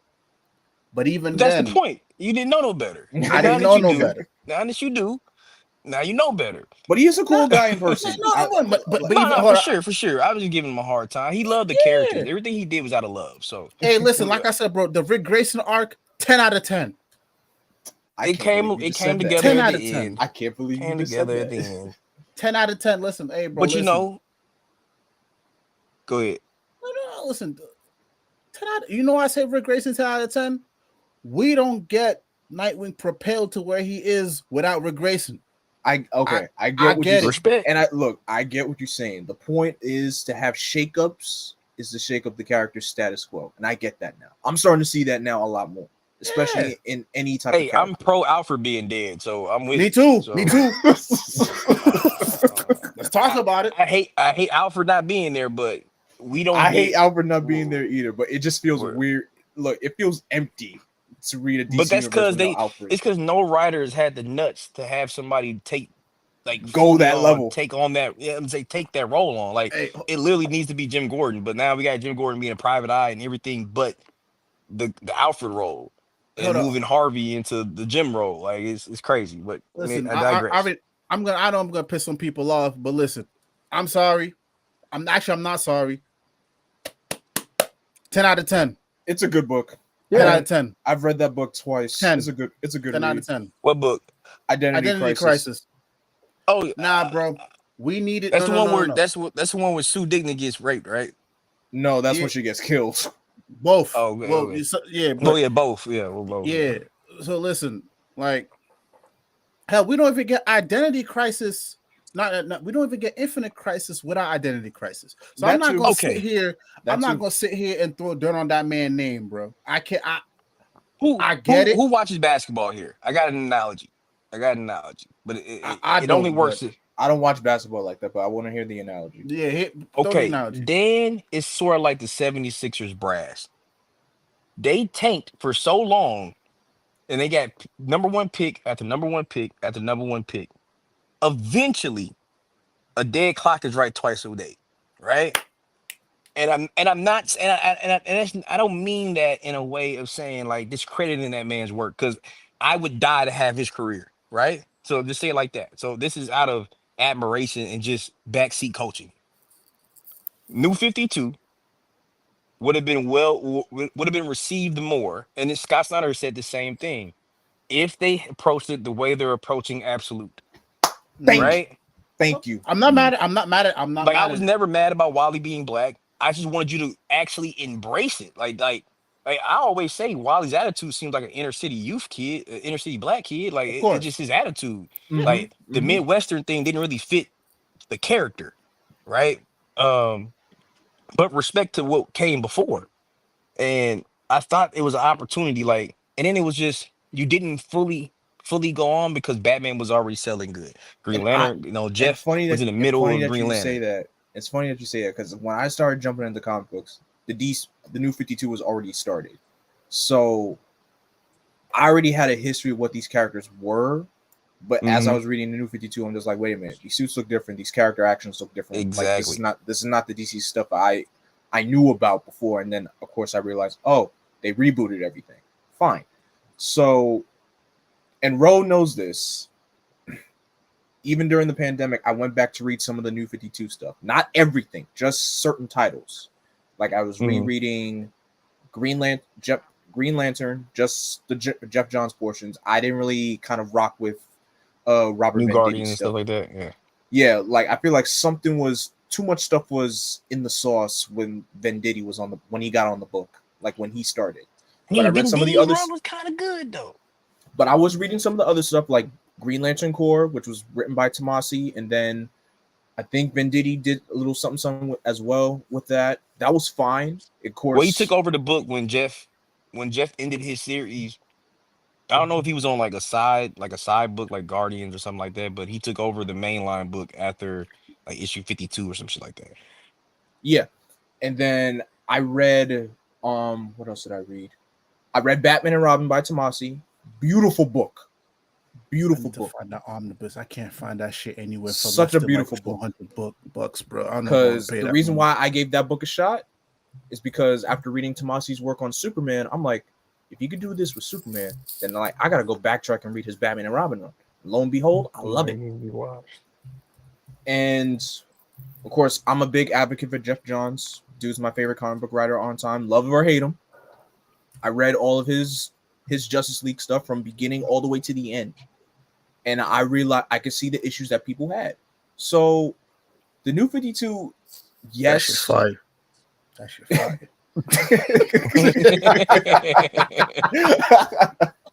fire. I'm sorry, bro. I mean, I'm granted, I do see some issues that people have. I see the issues in there. Forever Evil? You can't. I'm sorry, bro. Forever Evil was dope. Nah, bro. War. Nah, bro. No, just the seeds they were dropping leading up to that. Yo, I just Trinity want to War let y'all know. fucked me up, bro. We gonna cook, but I just want the DC and Marvel comic book talk. That was like later down the line in the topics, but we gonna keep cooking though. Keep going. Look, the seeds that were dropping leading into Forever Evil was insane. When I read that issue, when that alternate version of Aquaman walked through that portal, and I see the crime syndicate showed up, I'm like, what the heck is going on here? When Automatra fucking turned heel, I was like, oh shit. Because I didn't think, it was New 52. This is the Atom that we're getting. You know what I'm saying? Like, you had that lull. Like we didn't know who the Atom was. We hadn't met the Atom. Well, we had met Ray Palmer, but he was in the Agents of Shade book with Frankenstein. He was Right. Ray Palmer. He wasn't the Atom. He wasn't even called the So Atom yet. exactly, and it was like, okay, well, this we're getting a chick. She's Latina. It was cool. You know what I'm Yeah, I saying? was And like, then all all of a right, fine, we sudden, got this. And then lo and behold, it's like, oh, surprise, surprise, she's from an alternate universe. She ain't the real Atom. I'm like, oh. And like then I you got said, this whole status quo of all the, well, not all the DC villains taking over, but like some of them forming like uneasy alliances. You got stuff happening at Arkham. You got the Rogues doing their own thing. the You got tagline of being evil is relative was brilliant, right? Because it's that anti-hero is great. And like Lex Luthor is yep. not somebody who wants to take over the world and make everybody slaves, Nah, right? nah, nah, Like nah, nah, nah. Deathstroke is not that. You know what I'm saying? Black Manta is not that. No, Black this is Adam is like not that. we hate these heroes, but we ain't trying to like massacre them. Well, Black Manta on the other hand, he wants to make Aquaman suffer as much as possible, but that's different. Oh, he said, "Oh, Manuel said feels like the new 52 in the long run did more good than yo Cook It this did. brother is It did, spitting. it This did. brother is hey, listen, bro. I finally read all of this. Listen, What book is it? Oh, Green Arrow? Yeah. Oh. bro. See, that's New the thing. 52 did my boy right. See, I wasn't interested with New 52 Green Arrow, but No. Early Yeah, on, no. Early on, Outsiders, yes. bro. This shit right here, bro. I got the hardcover. You know I don't play Because with look, hardcovers, bro. hey, bro, I was so pissed off when they called it the Outsiders War. Cause I was like, hey, man, those are Batman characters. What the are we doing? You know what I'm saying? And I'm like, Bro, oh, it's nothing like that. Okay. it's nothing, bro. You gotta, bro. Forget the earlier New 52 Green Arrow stuff. I'm talking. We talking like Jeff Lemire, bro. Jeff Lemire stuff. Mhm. Oh Yeah. yeah, Bro, I know. Look, when spitting anything Jeff Lemire touches, I hear he's a big name. I know everything he touches gold. is gold. Man, fuck all that. Like, just the Green versus the Rot War with Scott and Lemire on Animal Man and Swamp Thing. That Oh, shit was great. Bro. Right? So I think the See, only titles that people were pissed off about that was trash was like Mr. Terrific, Static Shock, oh, uh, well, we know the reason what happened to Static. and Mr. That, Terrific. It was man, it was just too much going on in those books, bro. It was just like, goddamn. but listen, one negative caveat we can say. I mean, bro, you know this. Scott Lobdell on Teen Titans at Red Hood and the Outlaws. I think from hold on. Because I did a video about that. I did a video about the whole Red Hood thing. So for me, um, I like what Scott Lobdell did with the first half of Red Hood and the Outlaws Rebirth. Um, Mm-hmm. and I think the problem is that I think he might have overstayed his welcome. But even after that initial arc, there were some good things. Like I like where Jason's at. I like the new suit. Like I like all that. But I think overall, I think he overstayed his welcome. No writer, in my honest opinion, should have a tenure that long. So I guess my issue is I'm gonna let you guys cook too. What's exactly the issue with the run? Like outside of Okay, maybe it's okay. Not Starfire the being issue. a little slutty. Which hold on. Oh, are we talking New 52 or are we talking Rebirth? I'm talking New 52. I'm saying in general because Okay, my so whole for go ahead. me, I read I read all of Rebirth one. Mm-hmm. I think there was a lot of direction in the Rebirth stuff, but I think he kind of lost it after. I think it was after Batman beat the brakes off of him because he almost killed Penguin, and then it was kind that's of Rebirth. That's Rebirth. Yeah, that's me. I'm talking from the Rebirth standpoint. Okay. So I think there were like after that initial arc, it was kind of up and down a little bit, but I think there was still like a good solid story. And I'm not happy and I'm not mad with how long he had Jason for that period, but I think he left a mark there, and that's why I'm happy it got shifted off to other people. Now, Like, do I think he should have been on the title for as long as he was? Absolutely not. no, Were there but misses? Absolutely. yes, But I do think, and I think somebody said they came in, during New 52. I came in during a time when he was Batman trying to kill everybody and trying to take over the title. So like when I Oh, came back, when I got into Battle for the comics, Cow. Yeah, that was my very first Batman book that I bought. I bought issue 2, and I Hold was on, like, give me one man, second. what Give me the? one second. Yo, by the way, whoever's watching, yo, I promise we'll get back on track. But this is what happens when we get together, yo. So This is what I happens when we get remember together. literally like, dog, okay, I know Dick Grayson, I know Jason Todd, I know Tim Drake, and then I didn't know who Misfit was. All these random like like the network of Gotham or whatever. So I'm going through it, and then that was my era. So like Dick was Batman, Donna was Wonder Woman at the time. You know what I'm saying? That was my era of DC. Like when I really was like, that's when I started. So when the Flashpoint happened and we went into when the Rebirth, it was a change of pace coming off of where he was just left off at on the Batman run, because he had just kind of got his senses about it. He kind of really became that anti-hero, right? He had Mhm. Scarlet as like it was one of Dr. Pig's like doll drones that kind of like kept her free will. He trained her, and that was his sidekick, right? That's why I always said it was a miss that Scott never brought her back in onto the Outlaws. That's why I really have been waiting for somebody to like, take that character and put him with Bizarro and Artemis and him, right? Because that's technically his Robin. But whatever. But my point being, he elevated Jason in a lot of different manners. Now, he may have Yeah, hurt Starfire, maybe a little bit, It's but a he little bit. elevated for I shit remember yo, sure. people yo. not. Wasn't she getting passed around, bro?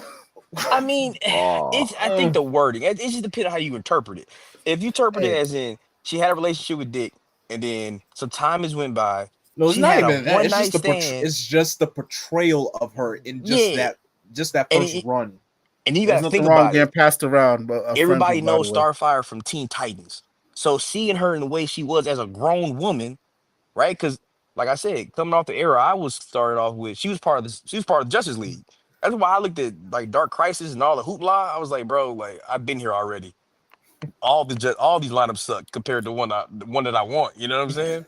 But but my point is, I think especially after the Rebirth era, he Yeah, really did kind of like he m- he made a dark reflection to the Justice League, and it was brilliant, right? yeah. I The think he Trinity, really I think it was. I think Yeah, it was Dark good having. Trinity, which Yeah, was yeah. a perfect title for it. I like And that then name. you brought in, you brought in from Forever Evil, that Bizarro, and kind of gave him more of a backstory. That's why I'm confused at like what Bizarro we got right now. Because I see B, and then I think we haven't seen him since like maybe right before Dark Metal, I think. I don't know And which one. I think that's what threw me off because they didn't clarify who he was, because and then the and one then that's right active after now is the one from Bizarro World, right? The one that's been in action with Wade. But action. it But here's makes the thing: like that happened, and I'm over here thinking because Suicide Squad came out after Suicide Squad by Mains came after, and there was a Bizarro there. I'm thinking it's the two because literally one happened right after the other. So I don't know. I don't know which Bizarro was running around right now. And I think that's just because they've been playing it loose and easy with continuity since Infinite Frontier, which is cool, which is kind of how you're supposed to do it. Hmm. But I mean, all in all, Scott, it's like I can't say he had a bad tenure. Yeah, I can say like Rose said, he maybe stood on there a little too long. but I'm not gonna say it's bad, bro. I can't because No, like no. that all castle arc in the New 52 one. Man, now I wasn't super happy with him having like supernatural powers, but man, that sword and some of the shit that he learned, him being kind of like, it makes sense for him to be the supernatural Robin because he died and came back to life. You know what I'm saying? Yeah, Like, so I wasn't tripping on it, right? And it was, but I don't know, man. I don't know. That one's tough. I think I give it a B plus or at least a B minus. I think it's okay to have mixed feelings on that one. Yeah. Yeah, or we hold we get some more comments here. My To bad, y'all. I'm circle back. drinking. My fault. No, it's all good, bro. I'm drinking too. Yeah, listen, I just got back from work after not working for a month. I've been on vacation for a month, so listen, Hell Hey, yeah. that's So I work need a on vacation for a month. That sounds about nice. beautiful, bro. But then going back to the office after not being there for a month, god damn, mm, that's just a bitch. But anyways, somebody said the general audience historically / statistically outnumbers nerd fandoms though. And even if they're able to understand the more niche stuff, that's not going to stop them from liking one universe. Hold on, I want to say over the other. I think that's fine though. I think to go back to our conversation, if it just so happens that there's more of a reception to one universe over the other, I maybe we can start having conversations of do we blend them together.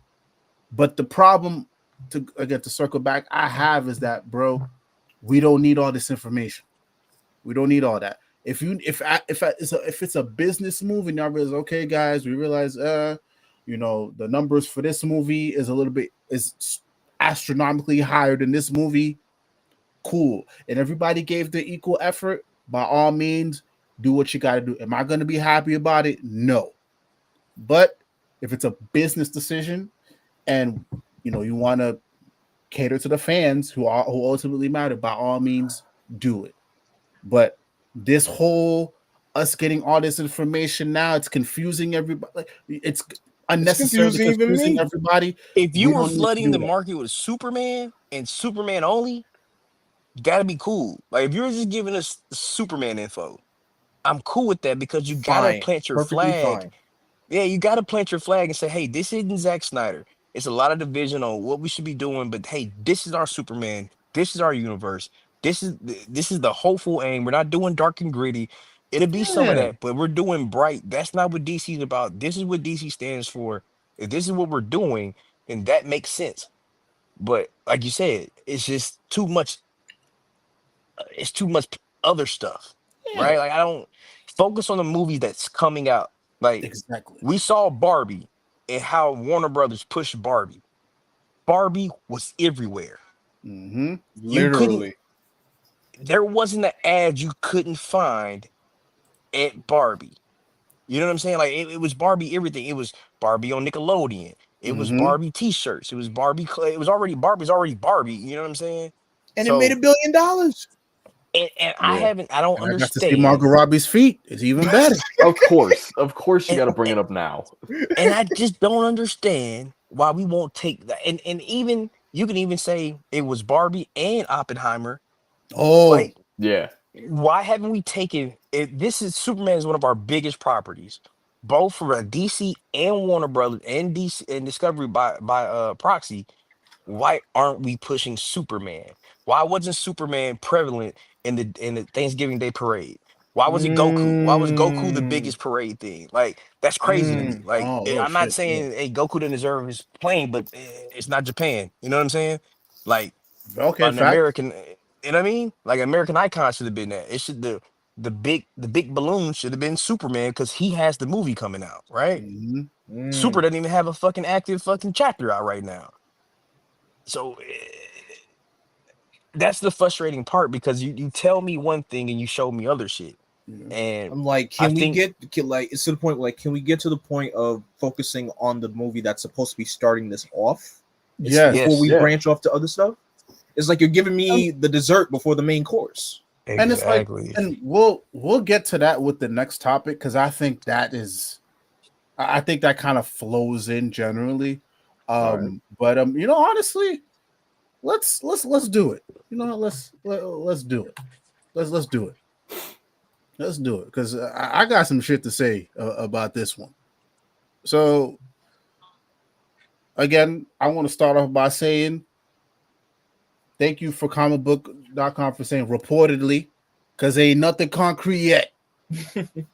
Nothing is concrete yet. So supposedly there's a new Power Rangers movie reportedly in development. So we all saw this before I left Twitter. I saw the hoo-ha about this on Christmas Day. How dare you take the Lord's Day to talk about reportedly? At least on the Lord's Day, you can at least say confirmed. How dare you? How dare you? But anyways, so again, reportedly in development by Paramount. So we've been hearing all this talk about what's happening with Power Rangers after Cosmic Fury, blah, blah, blah. I'm just going to go ahead and say I thought Cosmic Fury was a steaming pile of mid. It was mid. You do not you do not end the series like Power Rangers the way you ended like it. that. You don't do that with Power Rangers. So And that's context, I love Power Rangers. I like, but and I like I said, I collected the comics, but I'm gonna let y'all lead this one because I don't know the intricacy, like the small details of it. oh, we'll get. Oh, don't worry. We'll rope your ass Yeah. right back in. No, no, no. I'm here. I'm with it because I got some opinions on it. But I mean, like, I don't want to. Y'all are in the community, right? I'm outside looking in on certain things. So Oh, it's all good. So Cosmic Fury ended. That was the end of the franchise as we know it. And even before Cosmic Fury ended, there was supposedly a movie in development by Brian Hill, who is writing Ultimate Black Panther right now, and is also oh, that's writing dope. Blade. So apparently that fell through. We ain't getting it, and there's always been like this toss up on what's happening with the movie. Apparently, it's going to be a Netflix Jonathan series. Whistle. Yeah, so it's Yeah. there was so much talk There was so about much hemming and hawing. They always back so much with the hemming and the hawing and the back forth. yeah, so we don't know what's happening, but apparently on Christmas, the right after the Lord's Day, which I have a problem with, um, there's a movie that's supposedly in development by Paramount. So here's my thing. Number one, it's a rumor. Paramount has not come out and said it's official yet. This is from sources, whatever. One of the sources a lot of us know, Jin, but another one that I have my issues with is Daniel RPK. Listen, I'm gonna say this right now, bro. If your news is being hid behind a fucking Patreon, I'm sorry, it's not credible to me. Yeah. I'm sorry if I have to pay you to get your news. No, No, that's fair. we're not doing that. That's wild. That's wild. That's So crazy.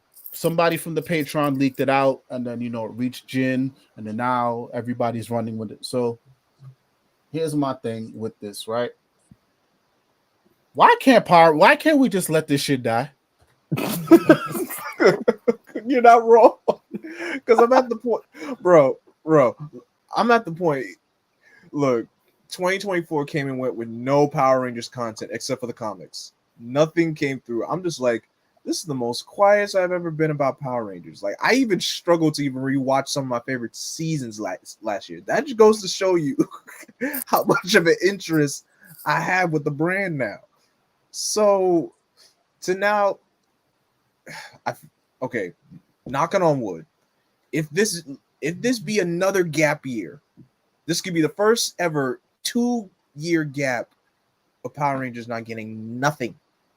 So, we all know the process of getting a film together, or better yet, you know how people get when you see that tagline that says, "Hey, this is in development." I'm like, "Ooh, okay.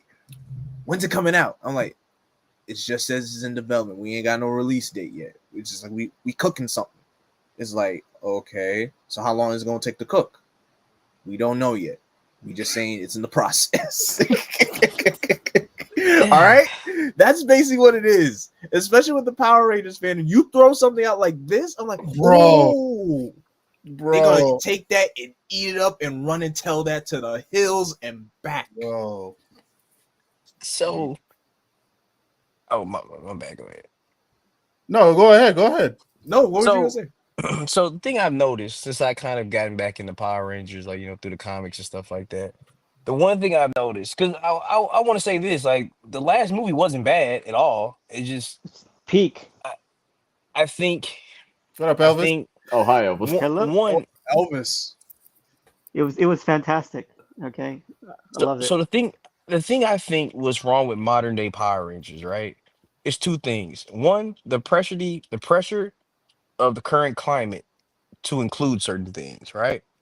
That's one thing. Is kind of well, you would think it'd be easy, but I mean, Power Rangers itself. One reason why it won't die is because it's a possible $1 billion like situation, right?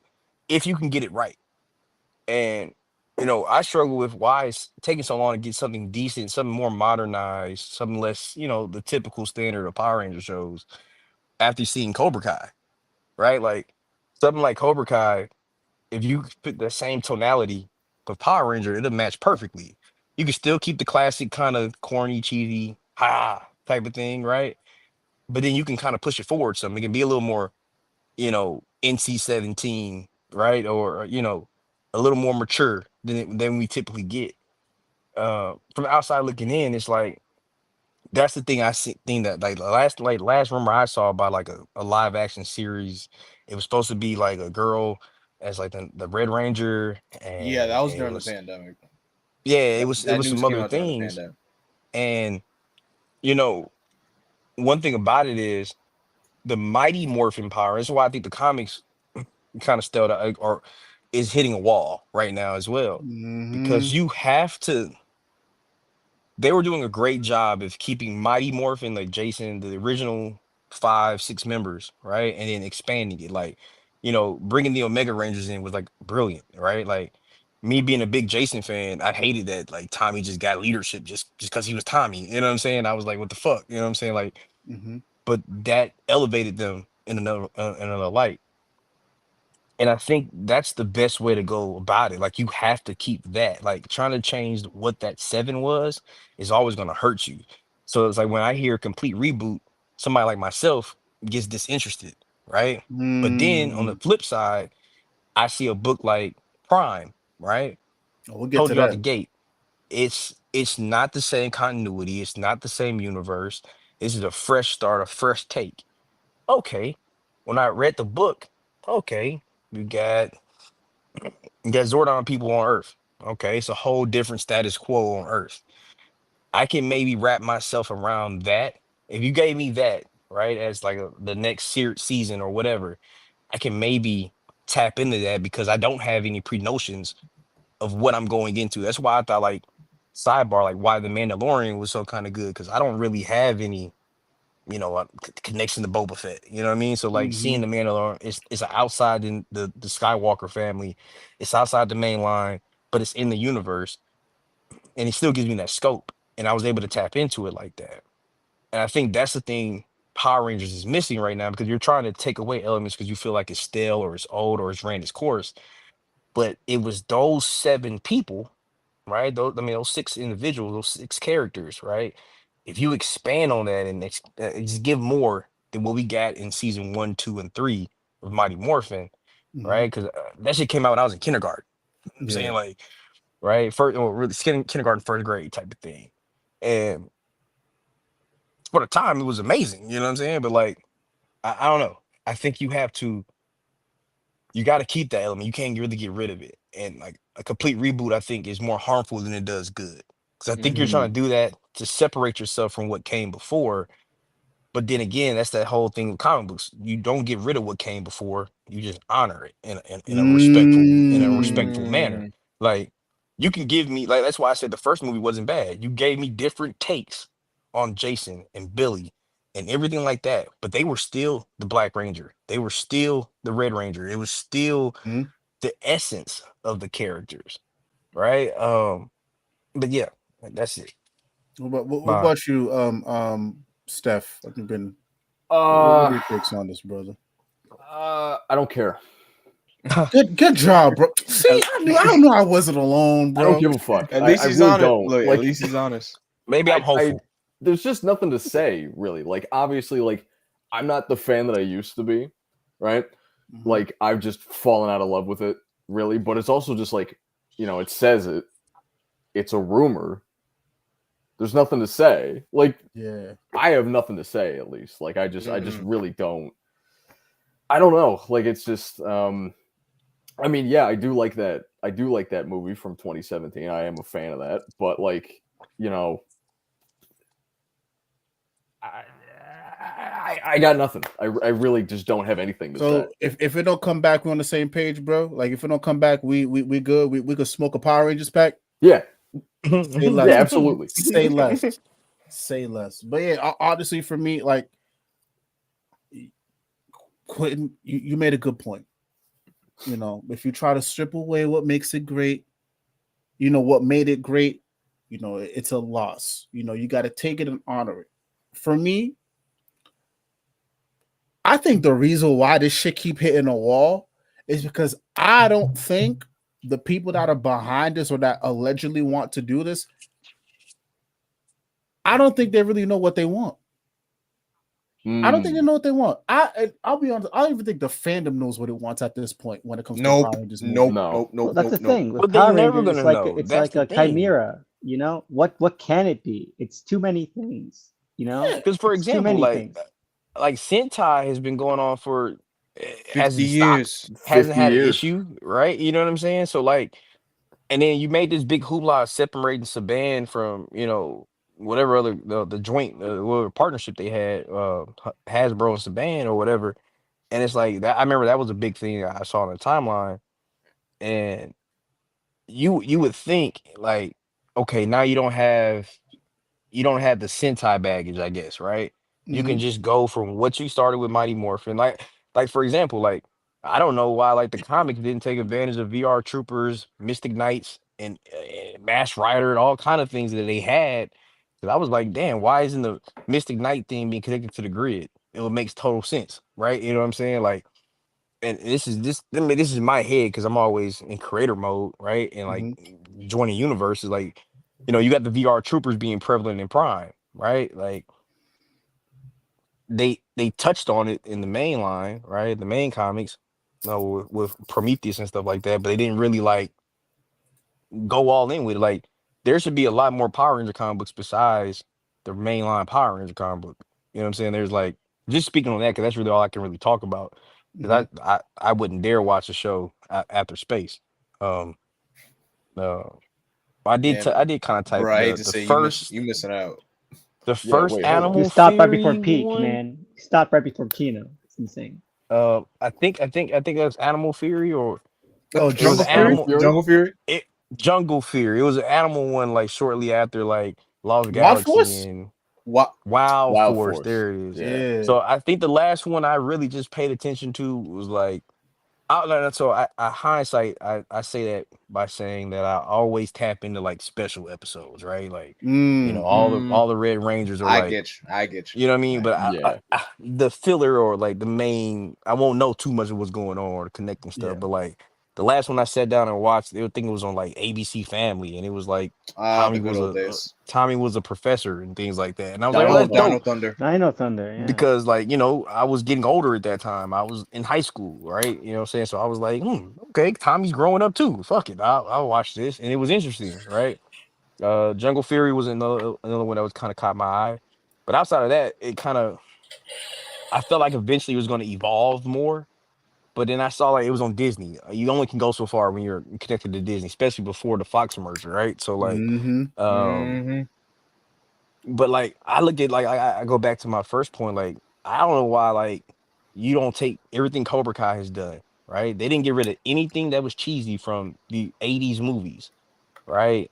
But then you look at the trailer for what's coming up with like Karate Kid Legacy or whatever, like you get back to that movie tone, right? But like you can have that cheesy element Yes. and still make it good, right? Or still have thought provoking stories and interesting takes on the characters. Like I don't mind minor tweaks. That's why I think like Invincible's doing like Robert Kirkman's doing really good with Invincible. Like he's going back and correcting issues that him as a young man writing this story, only having one way Mm. to, only one background, only knowing so much about the world at the time, wrote his story like the people around him, right? Mm-hmm. That's why I'm like, everybody got mad. They're, oh, he made Amber black, and then he made her the annoying girlfriend. I'm like, well, shit, she was already the annoying girlfriend. He just made And her also, black because that, she's like so much better in the cartoon that I'm actually yeah. pissed about Adam Eve. Adam Eve kind of sucks so much right now by comparison. I'm saying it. Amber is so much better. You should do with Amber. And it's like you gotta like when you like for example like I think if I look at Grey Wolf, for anybody that doesn't know, that's like my Batman character from my universe, and Mm-hmm. I think back to where he was in 2013 when he was just a conceptual ideal for a Batman family member, and his name was Silver Dragon. Like there's been so many different changes and fillings and added to the Mm-hmm. lore and things like that, and it's like that's what happens when you visit a property that you wrote, and then you go back with like I'm older. I'm no longer 24 years old or Mm. 22 when I wrote that. I'm 36. So I'm a father now, you know, I'm married, you know what I'm saying? So I got a different life point of view when I'm writing it now. So you look at Robert Kirkman, I'm a multimillionaire now, right? I know a lot more people. I'm connected to a lot more people.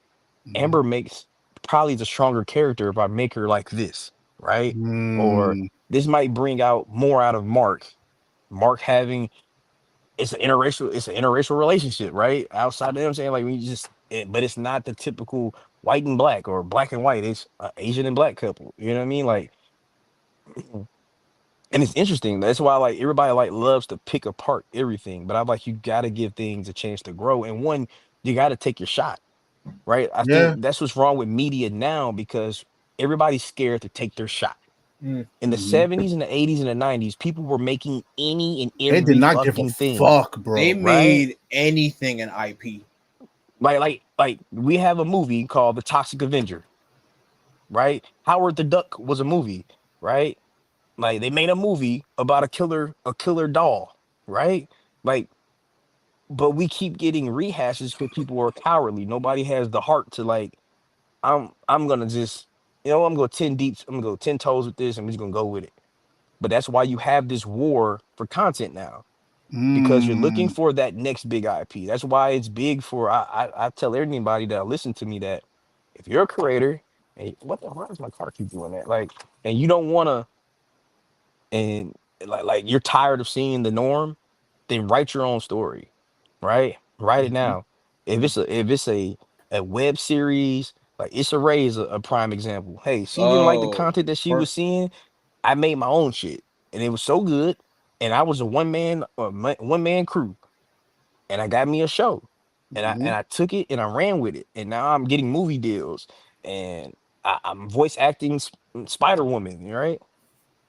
So, um, Playing that's where we're President at Barbie in a Barbie movie.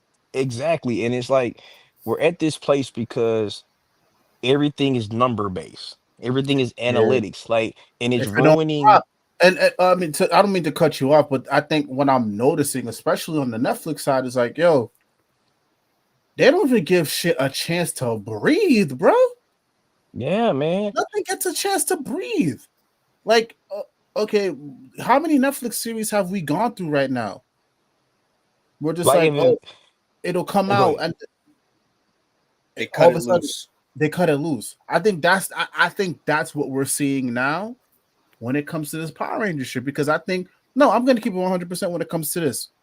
The reason why we have not gotten a Power Rangers movie after it's been in development hell for God knows how long is because they are scared. Mm-hmm. They're scared. They don't know which direction to take it in. Brian Hill, I mean, he pumps out, you know, issues pretty on time or whatever. I think what I think happened, I don't know. I don't know people. I don't know any people. What I think happened is probably him or maybe somebody else. They presented XYZ with the a script, and it was a clash of damn, this is kind of like the Power Rangers that we know, or versus it's too different from what we know. It's always gonna be that clash of damn, but okay, if that's the case, what's Netflix gonna think? What's the streamers gonna think?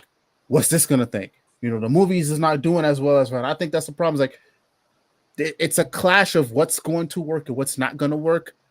And instead of just like tossing it out there and seeing if it pops, they're just like, oh nope, we're just gonna stay back to the drawing board. And it's safe to stay back in the drawing board right now because at least then you don't have another project out right now that's just like, all right, well, we bombed. That's the problem I see with Power Rangers.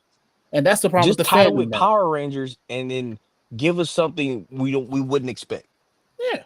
But I think That might be the best way to do it, but that's the thing honestly. though. That's the problem. It's like as much as I don't like the 2017 movie, I think it's mid. I'm not gonna say it's bad, but I think that's probably what the problem. One, also the suits were not great. I'm gonna be honest, the suits were not It was great, the and I Green think, Lantern issue. and also too, Is like the fact that we waited until the end of the movie for us to do Power Ranger shit. Yeah, 100. I think if there was an equal balance, cool. But I think the issue I'm seeing with Power Rangers is like they're scared because it's so polarizing. And again, I Mm-hmm. mentioned earlier, the fandom doesn't even know what the fuck they want. So it's too many different things pulling. And I'm with Steph. If this doesn't come out, I'm fine. Because it's like I think everybody's so it's one side of the fan is like, oh, keep it Mighty Morphin, blah blah blah blah. That's what made it pop. But then everybody else is like, well, what about the other seasons?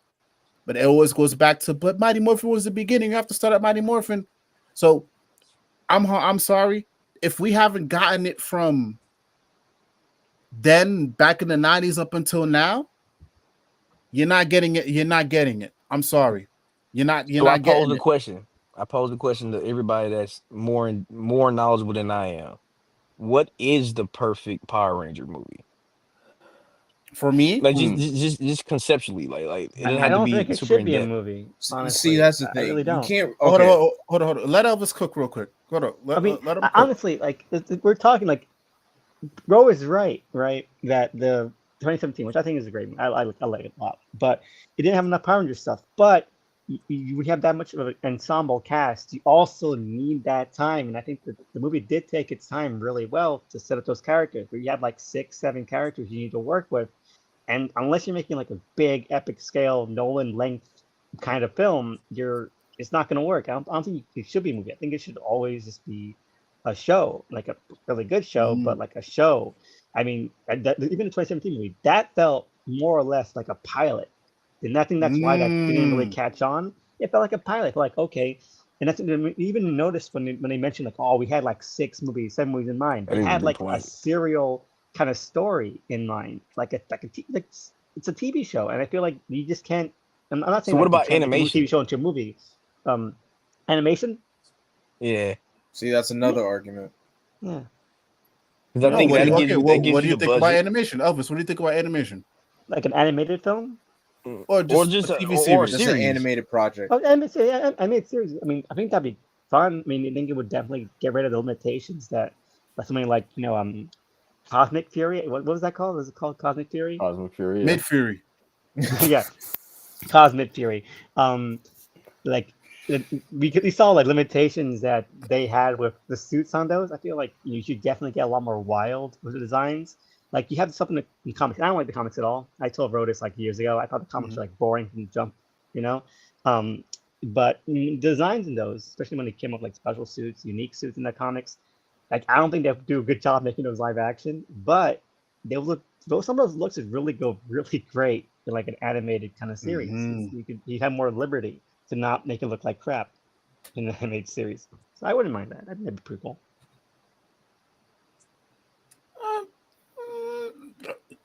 Somebody, I think Black we had something before because actually Black when you go, I gotta go take a piss, but y'all keep cooking. I'll be See, with me, there's no right way to make a quote unquote perfect Power Rangers movie because Power Rangers is it's a genre of media that's not necessarily it can be perfect. It's just the concept of it. It's like balls to the wall when you kind of look at it. It's one of those things where you just shut your brain off and you just watch. Like you look at Mighty Morphin, you just look and you have your brain on like this. You would say, "Oh, this is stupid. This can't be. This is trash. Like, what is this nonsense?" You turn your brain off. You look at it like, "Oh, this is amazing." So there's no right or wrong way to make a Power Rangers movie. But again, you can't really define it as like a perfect way because there's so many methods to this PR madness. That's what I'm calling it. I'm using madness as a term, not actual madness. Yeah, But there's so many methods to this Power Rangers madness that there's no specific way to like make it stick. It's just like you could do whatever you want. You want to stick to the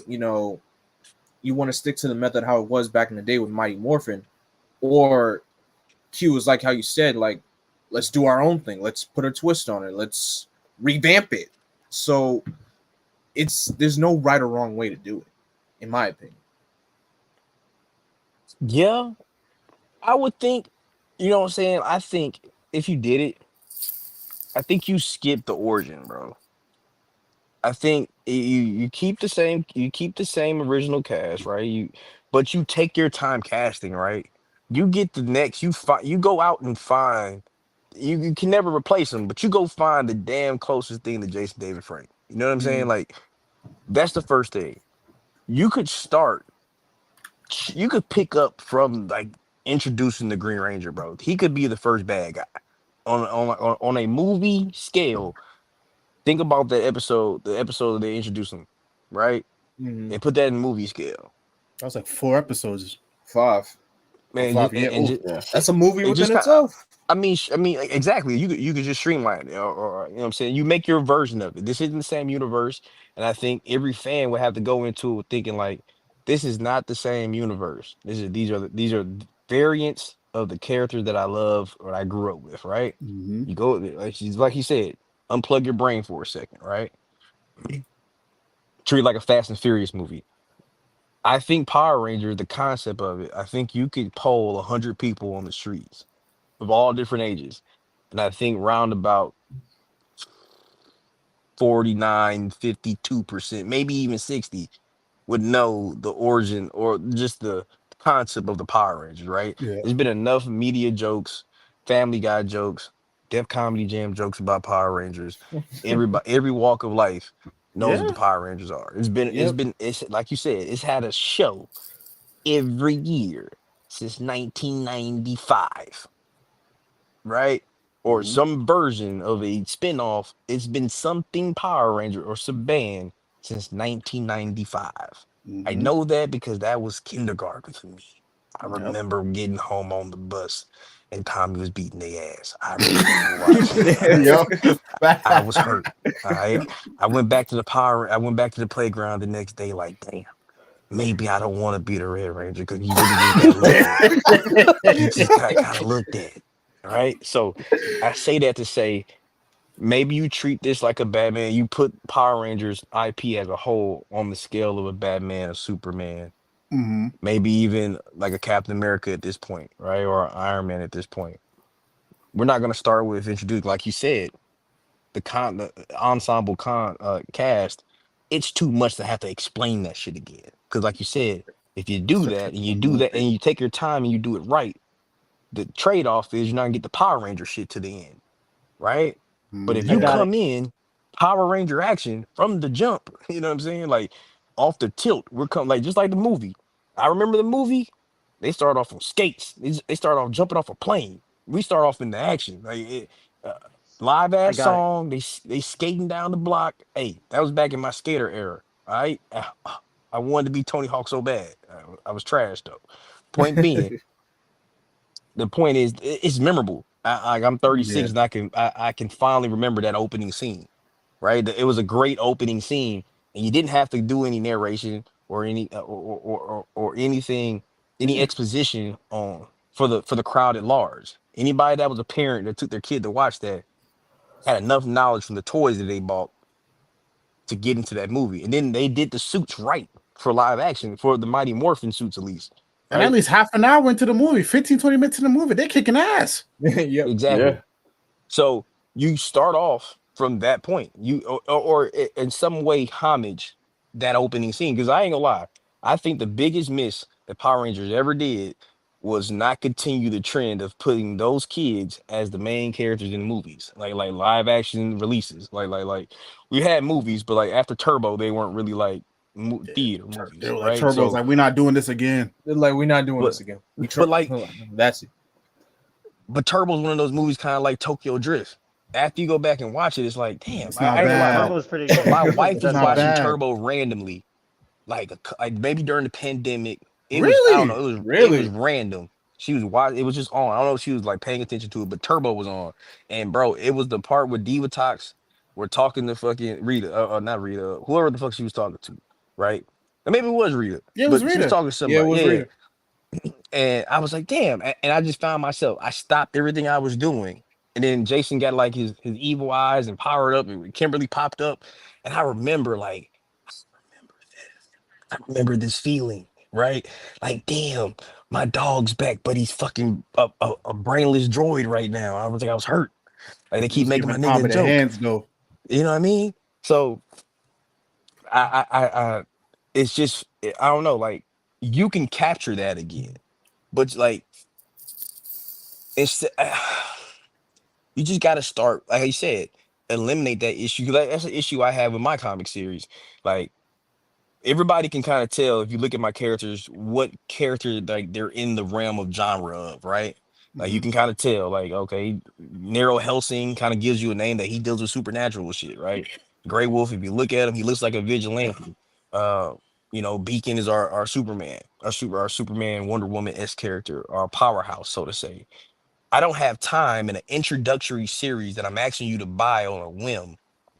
I Yeah. don't have time to expedite, like give you so much uh lore, and I gotta get to the action. I gotta push the story and give you just enough to stay interested, right? So like I go back on my first issue that being the Kickstarter, like, damn, the action's very much in the it's immediate action, right? But for the most part with hero, it's not a lot of hero action, right? It's a Yeah. lot of kickstart.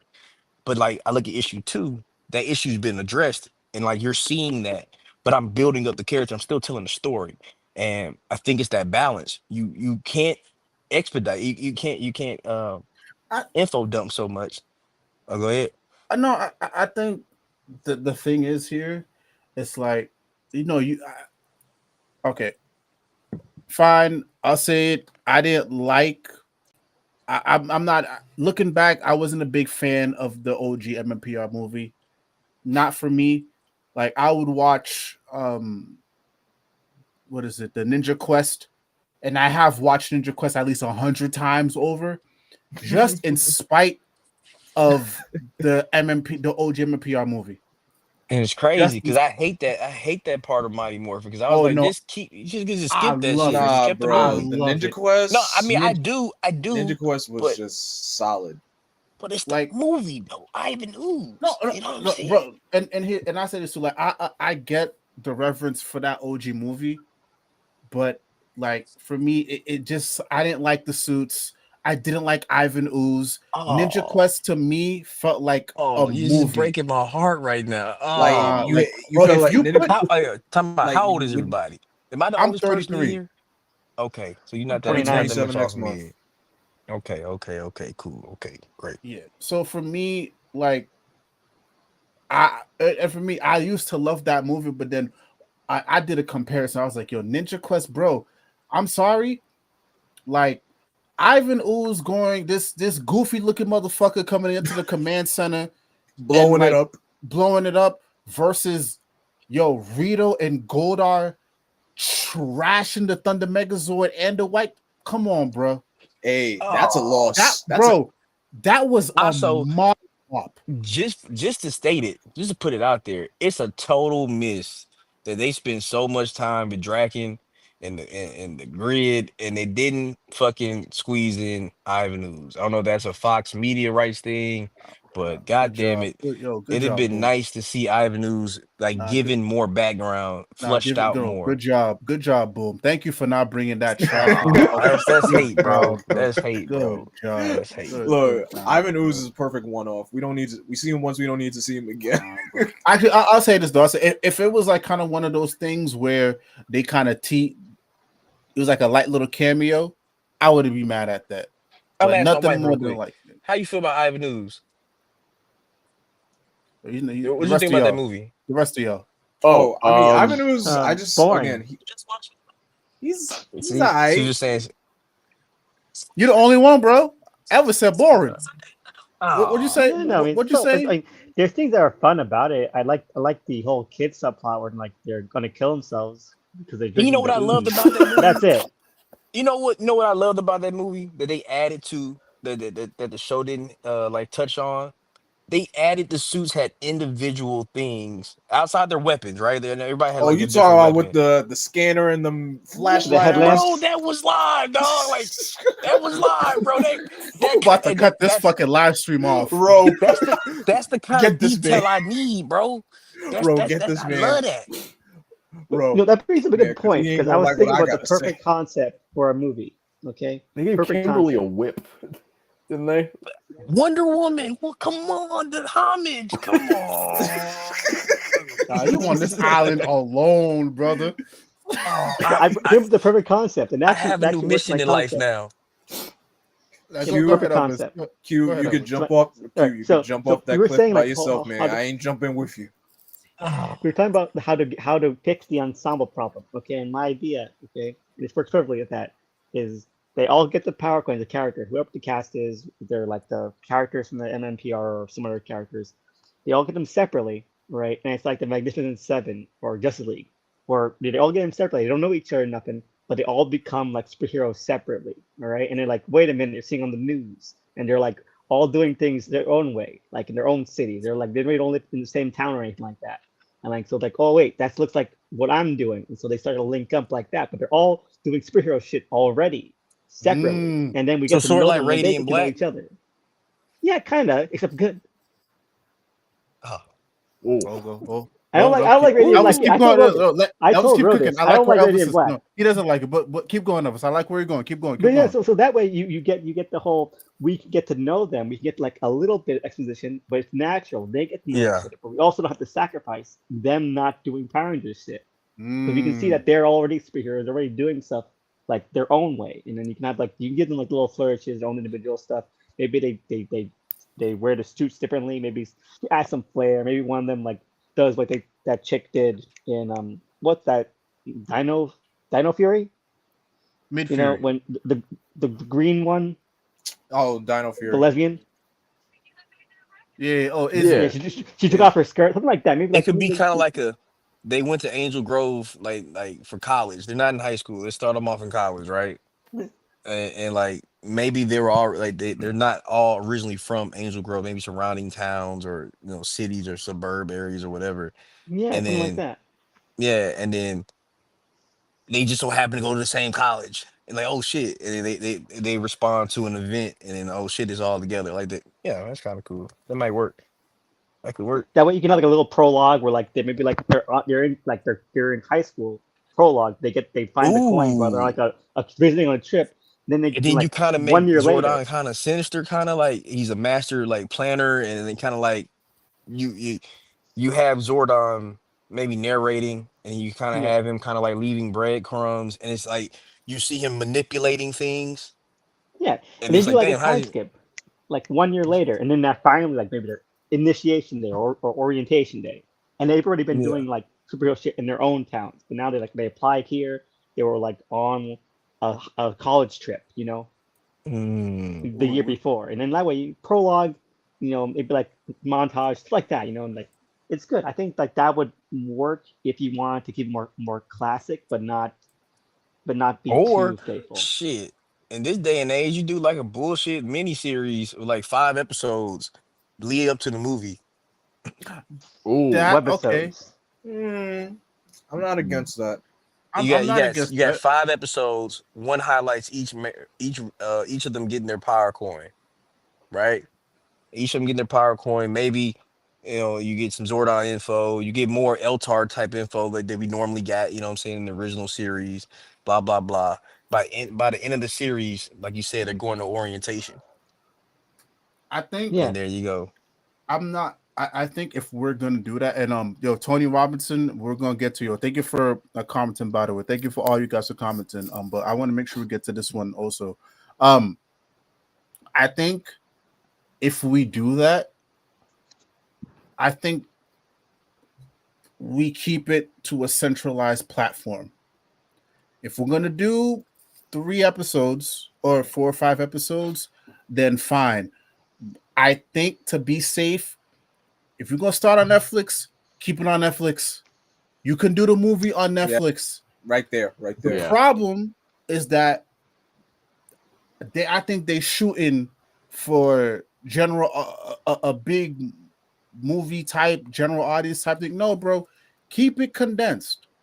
Keep it condensed. Now, if it becomes bigger, then it was like, oh shit, yo, guys, I think we're getting a little bit. We can't keep this contained to Netflix. We got to bring it to the big screen. By all means, do that. Y'all's ideas are good. Elvis and Quentin, y'all are cooking. But I think this only works is if you keep it contained. Because the problem, what I'm noticing is just like, all right, cool, we're gonna do movies. Now everybody's throwing an unnecessary amount of money into the budget. Like, Everybody's throwing an unnecessary amount of money into the budget, and then we already know the movie landscape from pre-COVID is not the same movie landscape from now. It's not. It's not the same landscape. So now, if you keep it condensed to a Netflix or a Paramount, you do the 4 to 5 episode thing, get the hype going. Then you do a movie. Cool. We'll see how that goes, and then hopefully, if it does well, they're gonna renew. Yo, you know what, bro? We're gonna give you all 2 seasons, 2 more seasons, and we'll give you another movie on top of that. That way, that's how you scale. And then eventually, if it becomes a if it's too much for Paramount and Netflix to handle, all right, guys, can we at least try to do the movie route? But the problem is, like, I think that's what I see here. I don't think they're looking to scale, to start small and scale big. These motherfuckers are looking to scale big off the map. You can't do that. I'm sorry. With Power Rangers, you can't do that. Yeah, you can't. The first 2 movies, I get it. Everybody loves the 1990 whatever movie. I get it. I don't, but I get it. I don't even know if that movie was successful now, but whatever. They tried it with Turbo to repeat it. Didn't do well. The series was almost canceled. It took the TV show to right save back it. to where we were. The TV show and rebooting the cast to save it. So I think if they start treating it like it was in the old days, cool. Start it on the network or the platform. Let's see how we are assessed. Or if it doesn't get that big, if it doesn't get that big, but it stays big enough for the platform, what's the problem? You have a good run right there. That's a good run. I think but the problem is everybody saw the MCU. Everybody saw everything spinning. Oh, we gotta do a movie. No, bro. You gotta do everything gotta be a shared universe now. No. Who had the idea for the Green Ranger movie? Was it Quentin? Who when I came back from the pit, somebody was talking about No, who was it? No, I don't who think was it was Power Ranger. Oh yeah, I was just saying, like, you do like mini, like the Penguin situation. Like, you do 6 episodes of each Ranger. No, it wasn't me. I was backing off one of the guys' ideal. But somebody mentioned Green with Evil, right? When Oh yeah, Right. Yes, that was Quentin. He was talking about this Yeah. a movie where it jumps into the Evil Ranger plot. Exactly, right. So imagine Well, I like guess it would this. be You it. do maybe like 1 to 2 seasons of, season 1, everybody already had their powers, then they come together. Season 2, okay, now everybody has their powers and everybody's together, but how do you work together as a team? Right when we get everybody working together as a team, or here come this other motherfucker from nowhere. He beats your ass, causing a ruckus. You can make that the movie. And then if that does well, then okay, we'll go to the next season. But I think those are good ideas. But I think starting off with a movie, I'm saying it right now, and I will put max $100 on it. Max 100. This movie's not leaving development. We are gonna come back to 2026. And we're gonna be in the same spot. We're gonna be in the same spot. I will put $100 on that right now. 100. Does anybody want to go in with me? No. I don't want to take part in bets that I know I probably won't win. So all right then. So I see. So all right, cool. Then we could move on because it's good because I'm happy I'm not alone on this boat. But Tony Robinson said, "Do you think VR Troopers and Beetleborgs should be rebooted?" No. Beetleborgs, yes. At least the comics. Beetleborgs would be great. He deserves it. Actually, I'll say put Beetleborgs in like a comic form, but if you're 'Cause I trying to have put a that theory- like on a TV show format, no. I have a way to connect I- all of it to Power Rangers. I have an like- idea for Beetleborgs, and I think we're really good. Okay, an anime. Okay, Beetleborgs. yeah, Beetleborgs, like an isekai anime, where instead of the characters in the comics coming out, they go into the comic. Whoa! It's like very Mm. Morrisonian, That's good. like a Grant Morrison kind of. So I I want like Mr. that. Nice back. Personally. I think that actually sounds good. to piggyback off of It that, I does. think I was talking. I can't remember if it was the Legion guys or whatever, but I think the main reason why Beetleborgs got canceled is because either Beetleborgs or VR Troopers got canceled because I I think the Sentai got canceled pretty early on, so there was nothing for them to pull from. Oh, the Metal Hero happened footage. Yeah, they made VR. It happened with cyber. There's Whatever. VR Troopers. Yeah, they ran out of footage like really quick. Okay. Yeah, they blew through 4 different Metal Hero shows, and they just in the same one show. fucking show. God damn. Yeah. That's what you call Saban being cheap. So you would think that if you know how much footage you have, you would have a plan. Clearly not. Oh, okay, that's what. But so yeah, I think again to go to Prime, and I don't know if we even have time to fucking tackle that topic, but I guess we could kind of rope it into one. I think if Prime and the amount of attention it got showed anything, I think there is some sort of a reverence for VR Troopers. I don't know about Beetleborgs, but I think VR Troopers, yeah. I can vouch because I do kind of want VR Troopers to come back. I can't explain it, so don't ask me to explain it. I don't know why, but I have like some sort of like, you know, affinity for VR Troopers, some sort of reverence for VR. It's honestly the only thing that is making Prime even like remotely appealing, to be honest. Yeah. Like that's the only reason I would be like willing That's to the check only it thing out. that's giving it that relevance. Yeah. Like, and the fact that, you know, they clearly want to shield them because it's the Free Comic Book Day issue is about them too. Yeah. Like it is a VR Troopers like crossover. So they definitely just, I guess maybe they want to do this with like all of the IPs that they were doing back then, or maybe it's just the Troopers. But, you know, fuck the virtual reality Troopers, but also I kind of want to see them come back. And I don't know, like it's just kind of interesting that this is like one of the big things about Prime that makes it different. Yeah. I guess. I just want the Mystic Knights to get their powers from the grid. We find out that stone was connected to the grid during that time. You're not I don't know gonna how let that this makes go, are you? sense. No, I'm not. No. No, I can tell my brother's passionate about that. You know what? I can see fucking it. love Mystic Knights. I tried watching that shit, bro. Like I looked at the opening, I was just like, yo, bro, listen, I know I'm a Power Rangers fan, but what the fuck? It could work, bro. So look, caveat, context. I was in the Fox Kids Club, like literally. I got magazine every month. So that whole era, like Ninja Turtles, Next Generation, it's like all my shit, bro. You ate that up. Hey, you know how happy I was that Venus is canon now? You know how happy I am? Oh yeah. I am victified, all right? You know what I'm saying? I'm drunk shit. Nah, bro. Listen, I'm on my last drink because I need to. Yeah, but and Ro, didn't you say you got a little something? What do you mean? What you mean? What you mean? You mean drink wise? No. What? The other stuff. What do you mean the other stuff? Oh, you know what? Oh no! I told Blackwing, yo, there's strippers on the way tonight, yo. Okay. Strippers on the way tonight. I was just kidding. Listen, no, for the 1,000 stream. Now listen, I'm gonna try my best to get a couple foot models in here. I knew he was joking. Listen, for one, you know, hold on, it's only 900, yo. But for 1K, I knew he was joking. No, listen, I'm gonna try to get some foot models in here. I'm gonna try to get some strippers in here. Listen, all right, listen. Go out on YouTube. I'm going out with a bang, yo. All right. He said, if YouTube unplugs me, fine. Listen, at least I got to 1,000 like before they unplugged me. Like, listen, the fuck.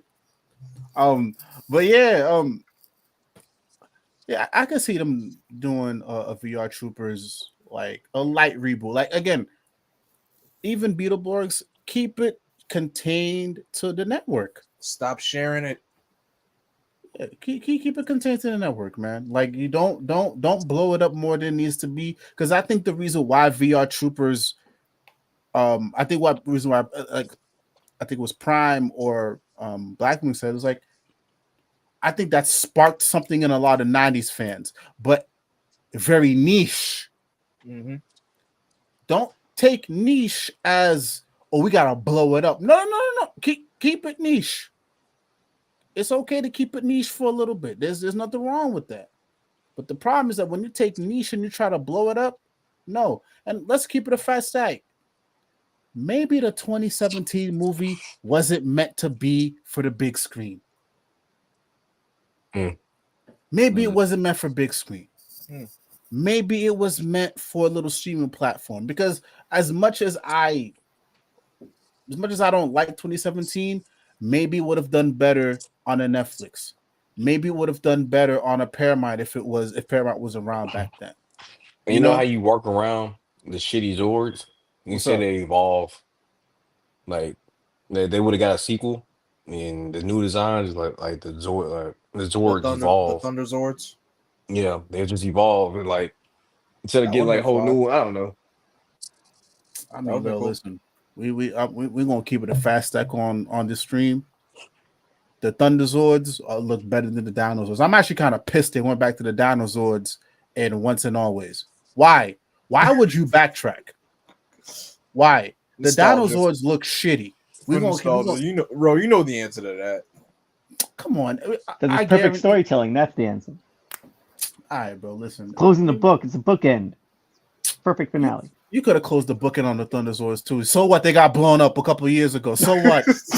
They can get fixed. Zords get fixed all the time. You fixed the shitty Dinozords, bro. Zed washed those. That's why, bro. Disrespect. Bro, did we not watch the Mutiny Part 1, 2, and 3? Did Zed not wash those Zords? Yes. Okay, then. What are we talking about? And then in season 3, Rito washed the Thunder Zords as well. Why are you bringing up old shit? This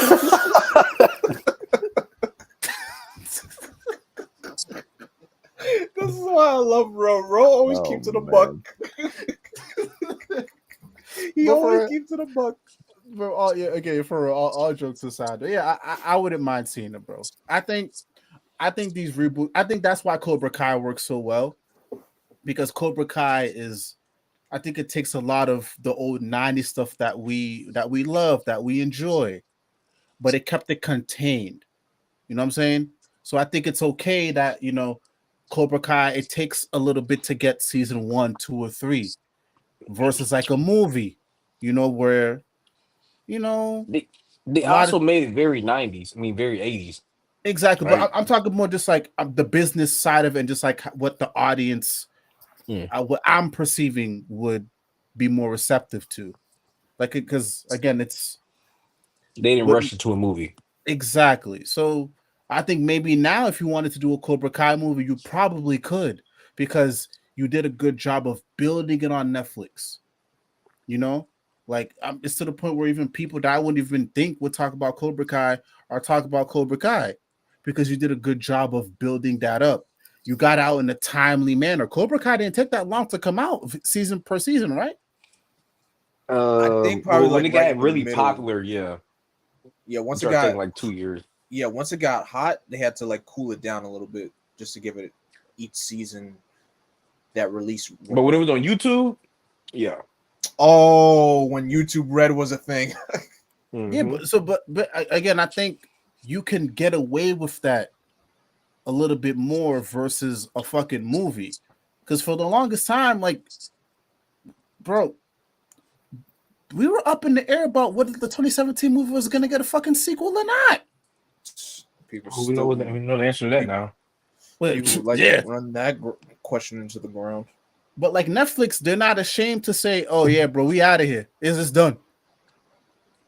I would rather Netflix tell me we're done immediately versus then just to leave me hanging. Leave me hanging.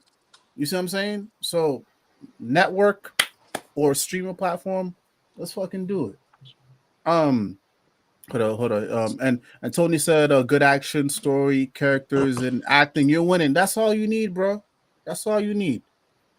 And then KJ said, "Your road budget gonna be hurting." Yeah, I go, hey, to get the foot models on here, yeah. But also too, a lot of it is just good networking, y'all. Networking gets you very far, right? I'm still.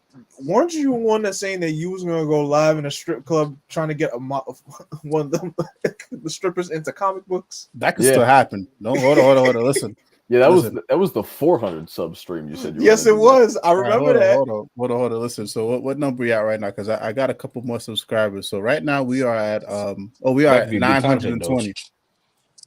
Listen, we're at 920. Anything could happen. The plans could change from 920 to when I get to 1K. I could Wheels just are always in decide. motion.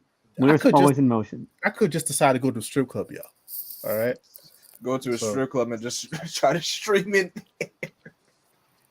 Or just be like, hey yo, like come here, love. Are you into comic books? Like, let me teach you a little something about Let me comics. teach you a little something. Listen, Shit, you know nowadays Green you'd be Arrow? surprised. They Yo, might have a whole their whole theme might be comic books. like listen, baby. Let me show you about this little homie right here called Green Arrow, baby. Let me put you on. Yo, I'll pay 300 for the private room just to bring out the comic book. That's sick behavior, but I'll do it. Yeah, put these fishnets on, baby. She'd be like, are you gonna let me do my thing? No, like, no. No, this is the thing. No, you can't do your thing. You can't do your thing. Look, dope tits. Have you heard about? Have you? Oh my God, no. Baby, have you heard about Absolute Power? Do you know what Amanda Waller did? Let me tell you. You sit your Like, let me teach you something. Let me teach you something. You want this tip? Let me teach you. Let me teach you a little something here. Yo, Aki, good. Yo, thank you for coming through. Aki said they should really not make a movie. Facts. Facts. Ugh. At least Fact. not Shut right it off down. the bat. And then Shut Aki, that bitch down now. Yeah. Yo, this is why I fuck with Aki. Aki's another person that's been with me from like day one. I didn't mention it earlier, but Aki's day one, yo. He said, "Let Power Rangers die." Facts, bro. Facts. Hey, wouldn't be I got mad. plenty of other interests outside of Power Rangers. I'm good. Bro, listen. Let's keep it a fast stack. Saban, that brother living good right now. Yeah. Is he hurting for cash? No. No. No, Okay, he definitely isn't. I know that for a fact. I told Rose the He's not. story. He's not hurting for cash. So He's not why in is for it cash. like? Why can't we let this go? Super Sentai is still popping. Yeah. Is it? Actually, now that I have y'all here, I think this is what could probably save that little niche, right? I know there's a big thing going on with Toei and streaming. That's why we getting certain things. Why we don't say, bro, listen, you really want to get the shit popping again? Throw those especially the recent Sentai series on like Netflix or something. Get people talking about those. Put it on Tubi. No, I'm not talking. No, the problem is like I know there's older Sentai series that's on the lower performing streaming platforms. Try your hand at the big names. Yeah. Throw them on Netflix or something. Okay, I see where you're going with this. Didn't Try Ultraman it. do pretty good on Netflix? Yes, the Yeah. Ultraman anime. Yes, it did. Yo, throw the OG Sentai series on there, bro. I guarantee them little fuckhead TikTokers, the Let's finally Instagram get a realists. sub of Go Ranger going. Come on, it's been Yeah. too long. No, like we joking, but I'm being for real, right? Throw the source material on like the bigger platforms. See how the people react to that. If it's a flop and people don't flock to it, but cool. But Like I you had the Kamen Rider Black Sun and Kamen Rider Amazons on Amazon Prime. Yeah. Yeah, but even in Amazon Prime, it's not even in the conversation when it comes to like the big names. So like throw it on like a Hulu, throw it on like a Netflix. See if anybody latches on. See if that one person is like, hold on, I recognize that suit. Wait, there's a Japanese guy in here versus instead of Jason or Tommy. What's going on? I guarantee you, something might click. Something might click. And then boom, all of a sudden there's like Super Sentai. Instead of y'all making Super Sentai trend every couple, you really gonna see Super Sentai trend. And then boom, then we can start naturally having a conversation about Power Rangers. But the problem is just like a lot of people don't know where Power Rangers come from, y'all. No, they don't. They don't know. So throw it onto the mainstream. Throw it on there. See if it latches on. And I guarantee you might have a chance. Then we can really start Then instead of us every couple of years, oh, Power Rangers movies in development, it won't be Jin, it won't be Daniel RPK. That's just giving us room. You're going to hear, oh yeah, Netflix wants to confirm Power Rangers movie. This big name director wants to do Power Rangers. That I'll put money on. How much? How much money you putting down? 100. Actually, no. Another 100. No. 200. Oh, Q just said another 100. I gotta account for inflation. I gotta account for inflation. But all jokes aside, I think if we really want to have a natural progression, because then, yeah, sure, it'll be. Sure, of course, Power Rangers they're going to think it's Power Rangers, but then it's going to be like, oh, this is Power Rangers? We're going to start having a different conversation, because the problem is that everybody's thinking Power Rangers from the 90s. Everybody's thinking, oh, Tommy, Jason, blah, blah, blah, blah. Okay, but what happened when the conversation started? Burai, or give me some other Sentai names. Sentai character names. I don't know. Captain Marvelous. Geki. Once you start hearing those names in the mainstream, oh my, we're gonna start cooking. You think what's his name? What's that director's name everybody loves? Koichi Sakamoto. You thought he was making money then? Okay. You think he's making money now? Oh brother. All right, bro. All right. I see where you're going. I'm just saying. If somebody call a Koichi like that, like, hey, yo, Koichi, we got a project for you. You want to do it? Yo, I'm saying, see, they need to hire us. This is the panel here. this is the panel here. Wait, yeah, hold on.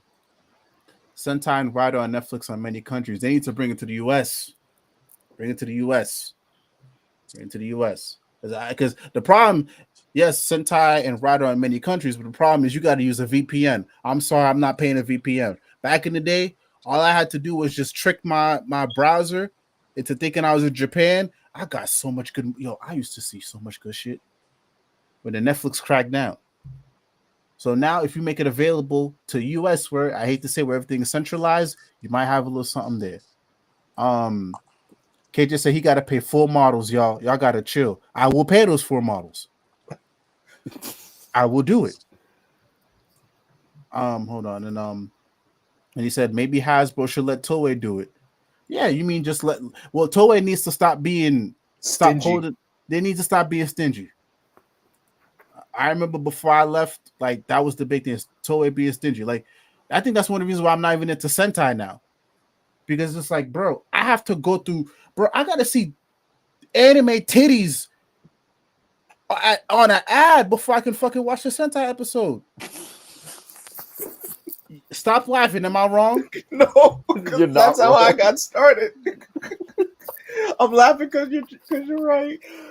Like, bro, I tried. Like, I fuck with Zyuohger. That's the last one I really watched beforehand, and I think the last one I finished was Lupin Ranger versus Pat Ranger. Then Lupat, yeah, the Lupat, and then I think I watched what's the other one? Real Soldier. The special that came in between. Psycho Battle. Psycho Battle, right? If I wasn't lucky enough to watch it on stream with the Legion, and I wanted to watch it like after it aired, bro, I had to click through big busty beauty. Whatever. Like, bro, what? Why do I gotta go through all these hoops and ladders just to watch some shit, bro? But if you throw it on Netflix, easy, bro. I could just sit back. I could lay back on my bed out over there. I don't have to click through ads. I could just watch it all the way through. But that's the problem. But again, if Toei stopped being stingy and just throw it out there, because we said Ultraman popping, right? Yeah. Ultraman's pretty much free on YouTube all over. All over, right? Like, bro, I wouldn't be surprised if that's one of the reasons why there's an Ultraman comic book that's still going on right now. Because they took a chance. But yeah, long story short, I went on a tangent. But yeah, listen, Hasbro, Toei, Netflix, Yo, fuck the leakers, bro. This is where you need to be at. Holla at the brother right there that just got 1K. He's spitting. Blackling, yeah, holla at me. I'm not at 1K yet, but I get you, man. I get you. holla at Elvis. Holla at Steph, even though he just a homie. Holla at Quentin, Yeah, bro. I'm This learning stuff right now. yo, like, bro, this is where it's at. They're over here looking at the people like 5K, 10K followers. No, bro, they watered down. This is where it's at. This is where the cooking happens. This is where the cooking happens. But listen, we gonna talk to this one last topic because I think it's important. And Elvis, this is kind of like a slide through because I think we had this topic back on authority. So after all the hoo-ha, after all the talking, supposedly, reportedly, they thinking about finally recasting T'Challa. I won't believe it until I won't believe it until I see it. Same. But for me, this was always my stance. I'm not mad at how Marvel handled the whole thing. It was a very dire time. I don't think it was distasteful in any way, but I see where people were coming from. I don't mind Shuri being Black Panther, and I don't mind the fact that there's my homie went to Haiti, my hometown, did what he had to do, and now we have a little T'Challa running around. I'm not mad at that. But I guess my thing was for the time, I'm not mad at what Marvel did. My thing is with the whole recast T'Challa thing, I get where people are coming from, but it's getting to a point where I don't want to hear it anymore. Not even that. Hold on. Let me get this crazy bar off. That's gonna piss off at least like 5 or 6 subscribers before I might end up back in the 500s again. But I'm gonna say it anyways. I get the intention of recast T'Challa, but from what I've been seeing, especially on Twitter, especially with everybody getting a blue check mark now, some of y'all are starting to turn into the Snyder cult folk. No, for shit, sure. So I'm gonna say that I might get killed for it, but y'all go ahead. How do y'all feel about this reportedly news? How do y'all feel? Honestly, I've never like you said, when Chadwick passed away, it was an incredible dire time. It's like a spark just went out. So look, Ryan Coogler did what he had to do with Wakanda Forever. He did what he had to do. He did the best that he could. And you had a good project that came out in the end of it. You wanted to try something to maintain T'Challa's legacy in that universe. Now, with the recast, and of course, I remember, look, I even had to mute the tag on Twitter. That's how sickening it was. I'm willing to give it a shot. I'm willing to give it a chance. If Marvel wants to go ahead and recast T'Challa, I'll give it a chance. Look, Chadwick left a heavy mark. Look, when someone leaves a mark on a role, you can't match that same spark that person did. Mm-hmm. No, sometimes you can. Sometimes you can, which is why we got like 3 different Spider-Man actors. But sometimes you can match that, sometimes you can't. And this is one of those cases. So it's not like they're rebooting Black Panther starting from scratch again. They're just, with the situation that the MCU is in, they need to have a T'Challa around. So, like I said, I'm willing to give it a chance. And that's all I'm going to say. This is my pick, by the way. Man, get this out of my face. Get it off the Oh, yeah, it's Ultimate Captain America. Get it out of my face. So look, for Ultimate 3. So I know this one. Accurate. Faithful to the comments. Amen. I think, okay, so one, for anybody who didn't think Shuri was going to have her moment as Black Panther is foolish, right? Especially the way we were going, right? So it made sense that Black Panther 2 had her center, like she was the center of it, right? I'm totally okay with that. Secondly, honoring Chadwick within that universe, totally understand that as well. His friends, his close, his close coworkers, remembering him, right? All that's factual and cool and good. And Wakanda Forever was a good movie. My Mhm. biggest issue with Wakanda Forever was Namor, but neither here or there. Um, we knew he was gonna have to get recast. I think the issue was more so the kid at the end. And I get it with the blip, and you're kind of hedging your bet with that. But we kind of always knew that somehow we're gonna get like a new Black Panther, right? Mhm. Because technically the MCU is in that era where like I always kind of look at these like recent shows and movies, kind of like the era where Franklin Richards, blips Mhm. everything. Heroes Reborn, right? I think that's what Mhm. it's called. Um, but we're kind of in the Marvel Now initiative, technically, right? With Sam and Kamala and having all these kind of like spotlight on them. Or But like my the point all is, different Marvel. yeah, yeah. So, but my point is, we all know we're going to Battle World, right? We know Mhm. that's where we're headed. Yep. At the time, we're in the multiverse saga now, right? So, I think it only made sense that Black Panther 3 was going to be the return of T'Challa. I have no issue on them taking a break from T'Challa because one, you had to make a new movie anyways. Yeah. Like you had to create a new movie, and with him dying, that had to pivot. You had to pivot whatever Black Panther 2 was going to be about. So my issues that lie with Black Panther 2 are just with using Riri as a plot device because she's a black character, right? Mm. Using Namor and Ryan Coogler's only like my biggest issue is Ryan Coogler. I think at the end of the day, as great of a director he is, he's a one trick pony, and it gets tiresome at times. It gets tiresome that he only has this one viewpoint on life, and I get it.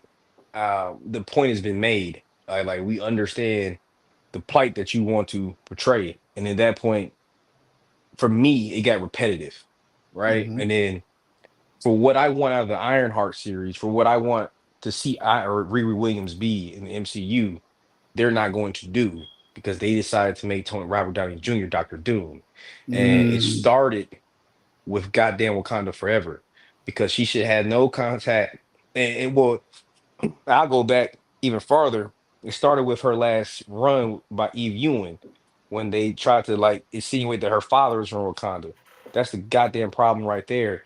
Like, my biggest issue with mainstream Marvel is that somehow every black person is friends and that they're connected via Wakanda somehow. And that's not factual. That's not a real thing. I don't like every black person that I met. Sorry, right? Um, and I understand why you're doing it, right? I totally get it. You want to push these characters, you want them to seem unified because that's one thing black people are known for, unity and peace and all this bullshit, right? And I get it. Mhm. That's major. That's a good part of our history and all of that good stuff, but there's other layers to it. Yep. And I think that's the issue that you get like from Air July and some of these yellow fish guys. It's not Mhm. that you can't tell the story or that we don't want to hear it. God damn, can Yo, you I'll tell it a cry. different Yo, goddamn way? this dude called Right? Yellow Flash Yellow Fish, bro. Or I'm whatever his fucking name is. crying. I think you think of the clownfish. Those Keep assholes. going. But Keep but going. there goes how irrelevant he is. But my point is, I want to see these stories differently, right? Mm. Told through getting your powers, through like whatever story you want to tell about, like coming out the closet, or you're coming to hit like your hero's journey, whatever it may be. Mhm. Stop retelling it the same goddamn way. And I think that's my issue with Ryan Coogler because every goddamn movie he's ever made outside of Creed 1 and 2 have been the exact same goddamn movie. Mm. It's just now the new one's gonna have vampires. Like fuck. You know what I'm saying? Like I get it. You know what I'm saying? Like suppression in America. Got it. I didn't need to see black on brown violence for 2.5 hours. Because that's what Mhm. you try to portray Mexicans versus black people, and that's what it dumbed Mm, down to me. If I dumb down that movie to me, mhm. right, in a less politically correct way to No, you say it. good. You good. But my point being, I had like this was the timeline we were supposed to be on, right? To get to the point, T'Challa was supposed to be given a break because one, we were giving the ladies their spotlight.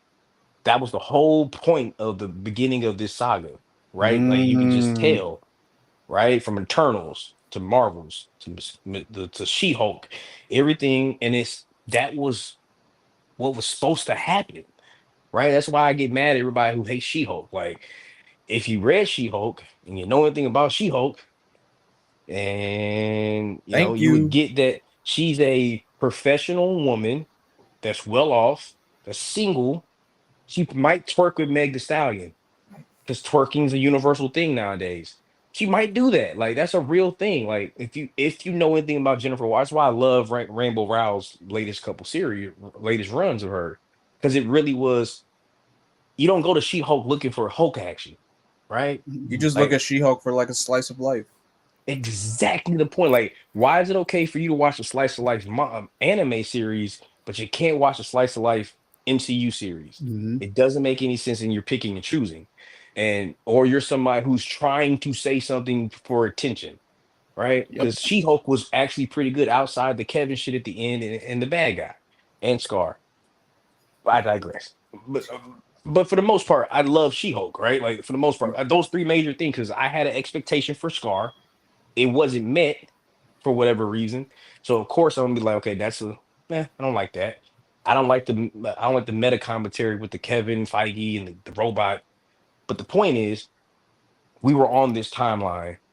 He had to give given a break, and then now it's just about picking the next actor. That's why I think the Storm topic the last couple of days has been important because where old girl kind of looks like Storm, I can see it, but her attitude's kind of fucked up for the role. You know what I'm saying? From what I've Mm, heard, like for somebody to pick up the Storm role or the Black Panther, and to backtrack a little bit, I was kind of like I know somebody made the comment about like we've had multiple Spider-Mans and things like that. My biggest issue with Black Panther being on the shelf for as long as he's been on the shelf, because I think at some point we should have trickled him back in. You know what I'm saying? Somehow he's alive, right? mhm. Yeah. We should have been announced the recasting already, right? That's kind of how I feel. But I say that because Black Panther, now that he's mainstream for the most part, right? Because if you knew about Black Panther, you knew about him. But like now that he's known by especially Black community at large, the role's too important to be vacant. If that makes sense, right? Yeah. So Yeah. that was my biggest issue. If there's anytime you ever saw me retweet something or support something when it came to recast T'Challa, it was probably somebody that had the right mindset.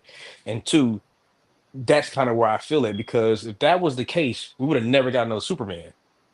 Like Yeah. Christopher Reeves is Superman. Like Mm-hmm. everything about him at that time, he was goddamn Superman. He represented it in every movement. And like somebody said the other day about Gail Gadot, whereas to she had every visual outside the thickness and maybe the height or whatever, she visually looked like Wonder Woman, and she during her press events, she embodied was the original Wonder Woman from the TV show. Kind of, she kind of gave to her fans. Like Right now, she was piggybacking off of Linda Carter and what she left. yeah. Mhm. Now, granted, because she's indicted into something that she grew up in from her, her beliefs military wise, it contradicts. But at the end of the day, y'all brought that up. She never brought her politics up at any Yeah. Never. time of this. She I wouldn't never have known did. about none of that shit if Mhm. somebody wasn't hating, right? And Mhm. I say it because whereas to you may be saying it for the right reasons, you didn't tweet that in a in the right manner. You tweeted Yeah. that to be a hot take As to a try to bring gotcha. spotlight exactly to Yeah. kind of hurt somebody's image. And I'm not okay with that because I can look at Gail Gadot and say it's the exact same thing Omni Man's going through. You know what I'm saying? Like this is what I was bred in. This is what Or I like this, know. or like the same thing with that one actress who's in the new Captain America movie. Yeah, you know what I'm saying? So like I I don't look at Gail Gadot as a bad person.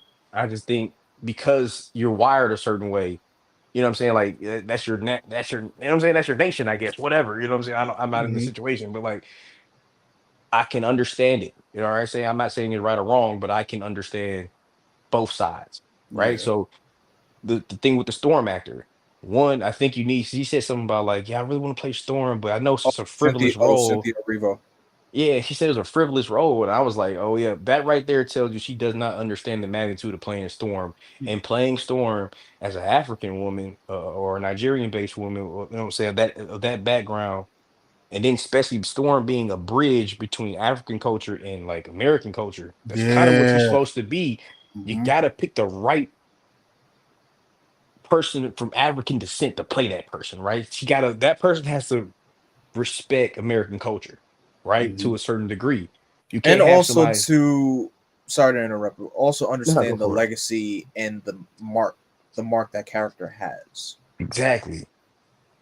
And where other actresses have fallen short, because like Holly Berry, love her to death, but one, she never got any talking roles, and two, she didn't really look like Storm, right? You know what I'm saying? Like Ashley Shit from the more recent X-Men movies, same Oh, thing. okay, she did her homework, but she got the short end of the stick in the movies. You know what? They should bring her Exactly. back as an apology for everyone who made fun of her for saying that Marvel wasn't going to recast. Because, like, honestly, they did it. They haven't, and she should bring her back as an apology. She deserves, like, apologies for everyone who made fun of her. People made fun of her so much about that, and like, she was right. She was right.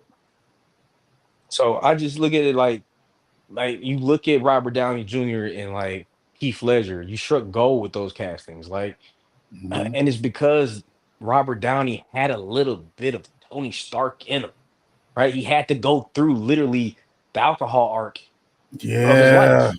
That's why, I guess I ain't gonna lie, I'm not the biggest fan of Iron Man 2. And I said that from like when it first came out. But now, 10 years later, I'm like, well, damn, Iron Man 2. I look at it and I'm like, It was a damn, developmental arc. it was a great story. I realized that Iron Man movies weren't necessarily about him being in the suit. And They're and then Mhm. when Tony I look Stark at, stories. exactly, and when I look at it like that, that's why those last two things with Tony was so impactful, because we saw Tony Stark arrogant. He pulled the reporter chick and banged her on the first night, and then talked to Pepper. I'm like, yo, this Tony was a dog back in the day, and now you Mhm. saw him grow. And I look at Iron Man 3, and I'm like, I thought Iron Man 3 was a miss because I was expecting a certain, I Iron Man. I watched that on UPN every Sunday when it came on, right? So like the Mandarin, I had a certain ideal about what the fuck the Mandarin was gonna be, and the trailer gave it to me. You'll never see me coming, and I was like, oh shit, Iron Man 3 is gonna be the shit. And then I got there, and I was like, Mm-mm. son of a Bait and bitch, gotcha. son of a bitch, and I was in that hole, and I hated the movie just because of that, like it ruined the movie for me. But then after I take that out, and I was like, this is not the Iron Man that I know, right? This is the MCU, and blah blah blah blah blah. It's a good movie because it's about Tony being an inventor, right? Yeah. Making things on the fly, showing what made Tony special. It goes back to what, and Iron Man 3 was an answer to what Steve said to him about, are you just a man, or a man in a fancy suit, or whatever he said, whatever the line was. Yeah. That was Iron Man 3's whole arc. And it It dealt was with him. some pretty serious shit too, like the Like, dude anxiety literally had a aspect. near-death experience. Yeah. Hmm. Exactly. And when you go back and look at it like that, especially what we know about mental health now, right? And kind of like where we're at with that as a society, that's something that's not really addressed in superhero comics and cape Yeah. comics, right? In any form of media, right? You don't see He-Man talking, you don't see the Power Rangers talking about it all the time.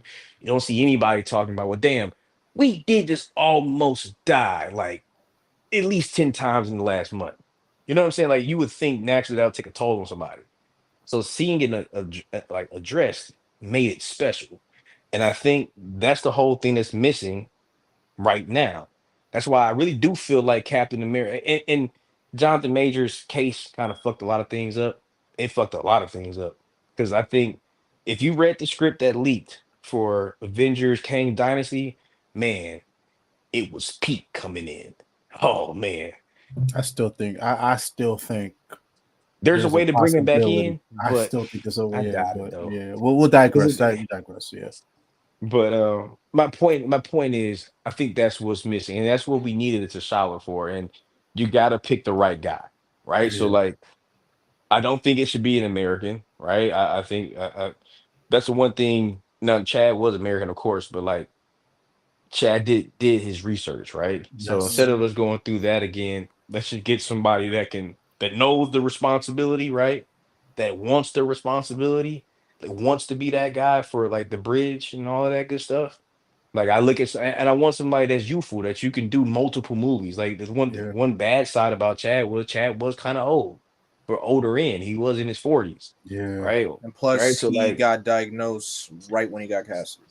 exactly. So like Yeah. you didn't have a long window of movies with him. So that's another reason why I was kind of like, and this may be me being a little harsher than maybe well, maybe not. I like to say harsh, but I'm just saying that's another reason why I kind of feel like sometimes people will put on a little bit about how I won't say it like that because that seems like I'm being dismissive. But we got to sit with him for a couple movies, but goddamn, bro, like I don't know. Maybe I'm a different No, say person, what but you gonna say, bro. Is what you trying to I say? don't feel like everybody should. You had Civil War, you had Black Uh-huh. Panther 1, and you had a moment in Infinity War. And I get how big Black Panther was, and I get that he's a black hero at that point, like for our community.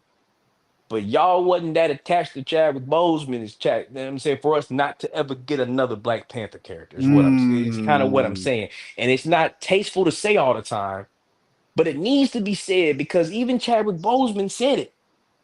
Black Panther is bigger than Chadwick Boseman, yeah. Say that again for the people in the back. right? Like it's bigger than Chadwick Boseman. Like, and he was a thespian in the day. Like, that's my biggest thing. Yes. He Yes. said, "Hey, if something happens to me, whatever reason," and I remember when he said it, nobody knew he was sick at the time. You know what I'm saying? Like, Yeah. he just said it kind of like just in the middle of like a regular press event, and it was like, Black Panther's bigger than me, right? That's why Denzel's going to be the bad guy in the third movie because like he's honoring the speech he gave him, right? You know Mhm. what I'm saying? Like there's ways to honor Chadwick Boseman and then shelving the character that he spit his like that was his dying work.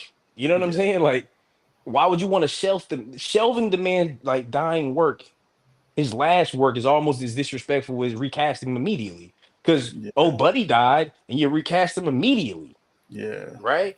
And I So think and to piggyback off of that too, it's just like I don't know, like I even wrote an article about this like on my blog. Like, I'm sorry, again, another thing that's probably gonna piss a lot of people off. Yo, I can only imagine the situation Feige and company was in. yeah, I can only imagine. Imagine one, and here's the thing: a lot of people are not putting it. Bro, this brother died in the middle of a pandemic yeah. where every I lost That's what people I'm during the saying. pandemic. Bro, I lost somebody during the pandemic. Everybody was losing people during the pandemic. Imagine, imagine, we in the pandemic, people, they people losing people left and right. This we don't know what's happening. We don't know if we can even leave our houses at that point. This brother Chadwick dies, and mind you, it took Kobe us did just another die too. year, huh? Kobe just died a couple months before too. Kobe So had Right. just died a couple months before, and also too, like a lot of us don't know. We're still in limbo on if we can even go back to regular life, and it took us another year and some change for us to get back to normal. Now facts. imagine this brother passes, R.I.P. Then you have the the gall.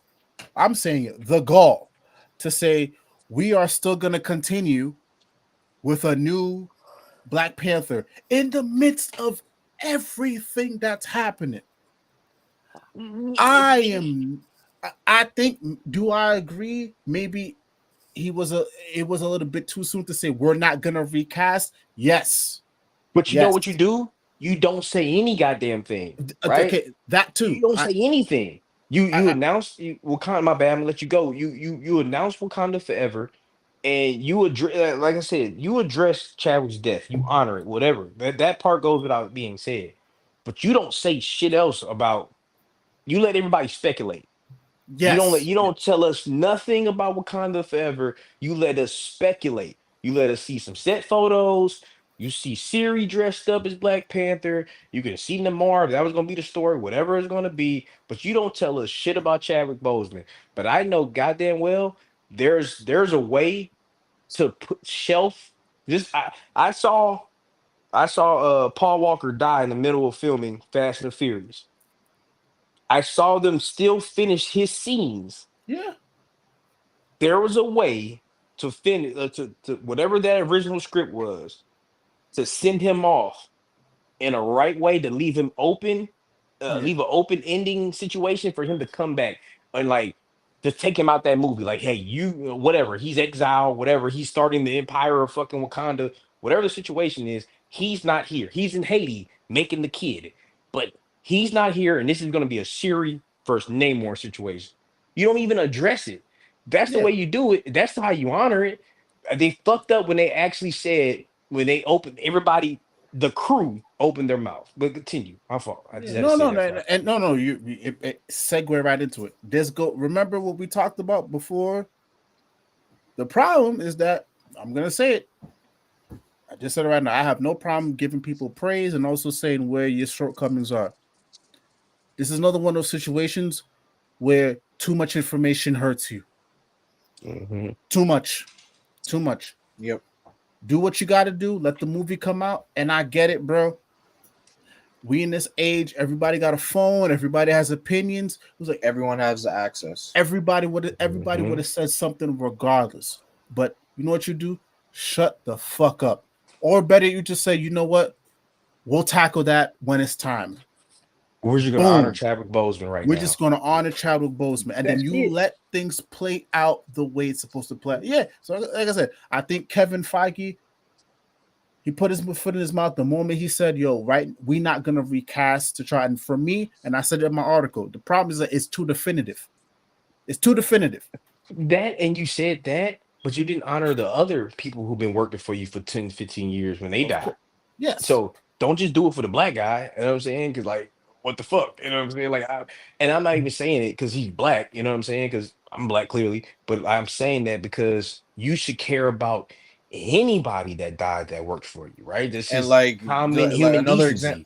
another example, William Hurt, dude who portrayed Thunderbolt Thunderbolt Ross. Ross That's what in I'm the talking about. MCU. Now you got Harrison Ford playing Ross. So like, Immediately, they didn't even let the body get cold before they announced Harrison Ford.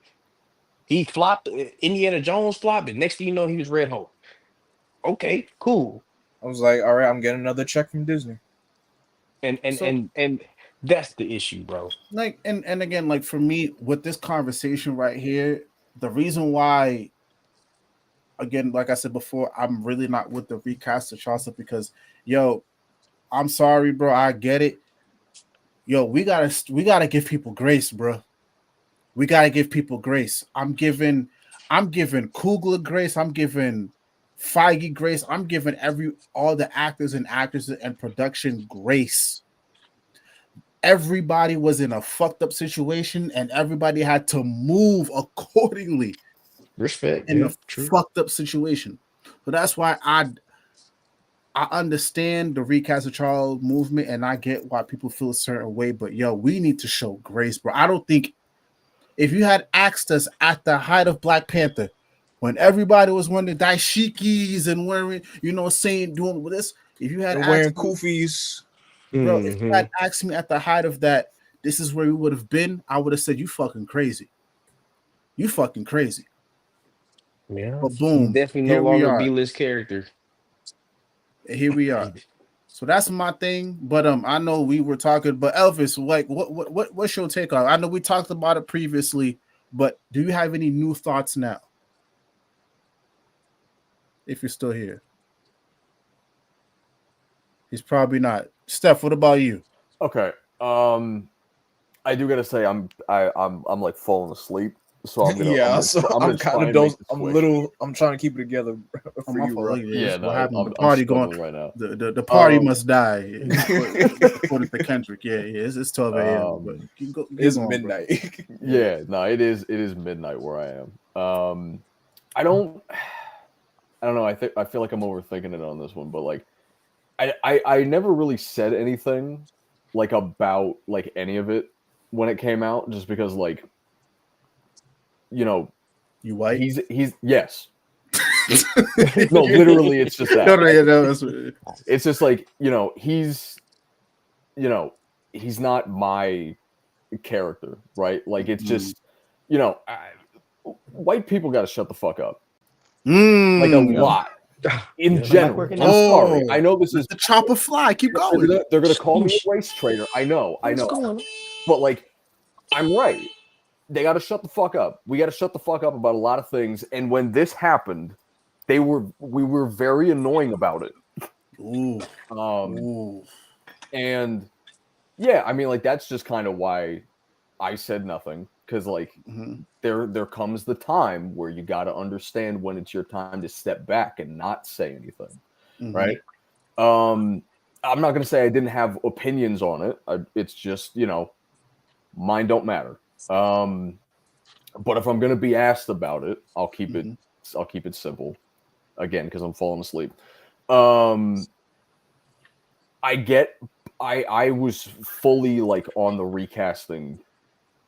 Like I was fully in the recasting camp, but I did get it. I did understand why they felt like they couldn't, right? Because if I remember correctly, Feige gave Coogler the option to just not make the movie at all. Oh wait, really? If I remember correctly, there was something about like he said, just if you don't feel like you can make the movie, you just don't have to do it. Oh, And He did. Coogler was the one who said, "Yeah, I want to make it." Okay. So like this was, it was very, everybody was obviously feeling everything, and I get why they felt like they couldn't do it, just because like, Chadwick is a very big reason why this character was able to get off the ground. Yeah. Right. Like behind the It's very scenes, he was true. very much like a big force, like pushing all of it. And it's like this version of Black Panther is as much his own as it is anyone else's. Yeah. In that sense. So it's like doing it without him, it just kind of felt weird, I guess, for a lot of them. I just feel like everybody should have like gave it a little bit before they immediately said anything. But I will say I understand the pressure to say something. Yeah. I don't think they should have said anything, but like this is a huge fucking thing that like I get why they felt like they needed to say something. Yeah. But yeah, I feel like it was just kind of inevitable that they're gonna do it. Yeah, that's it. That's No, that's just fact. That's facts, bro. And Elvis, what are your thoughts before we wrap up here about this whole thing? I know we talked about it before, but Yeah. I don't know what I said before. I can't remember. It's been so long. I haven't thought about Black Panther in a long time. But right now, my main thought is I'm just so attached to that kid. I don't know. It'd be unfair to the kid to recast T'Challa. He's T'Challa. I'm not the only one. It's Yes. very clear. It's very clear that they meant to him be like the next child. So they call him T'Challa. Maybe when they're doing Kang, they're gonna have like a time skip, time travel bullshit, and have him be like an adult T'Challa, and like, oh, it's T'Challa again. And I feel like that seems more reasonable. I would rather that. If these were like actual separate franchises and not like some shared universe idiocy, Black Panther 3 would have like a 15-year time skip. Okay. You want to know what? My I bad, like that. cut I you off. prefer that. But Kang Dynasty originally was sort of like that. The Yeah, it's a good original idea. script, original script had Sam pulling like She-Hulk and Shang-Chi and Wong and making like this makeshift team. And he was gonna have it. It's gonna be like the inverse of Endgame and Infinity War, right? Where like he was gonna have his Avenger Assemble moment, and they were gonna get fucking blasted, right? They literally died.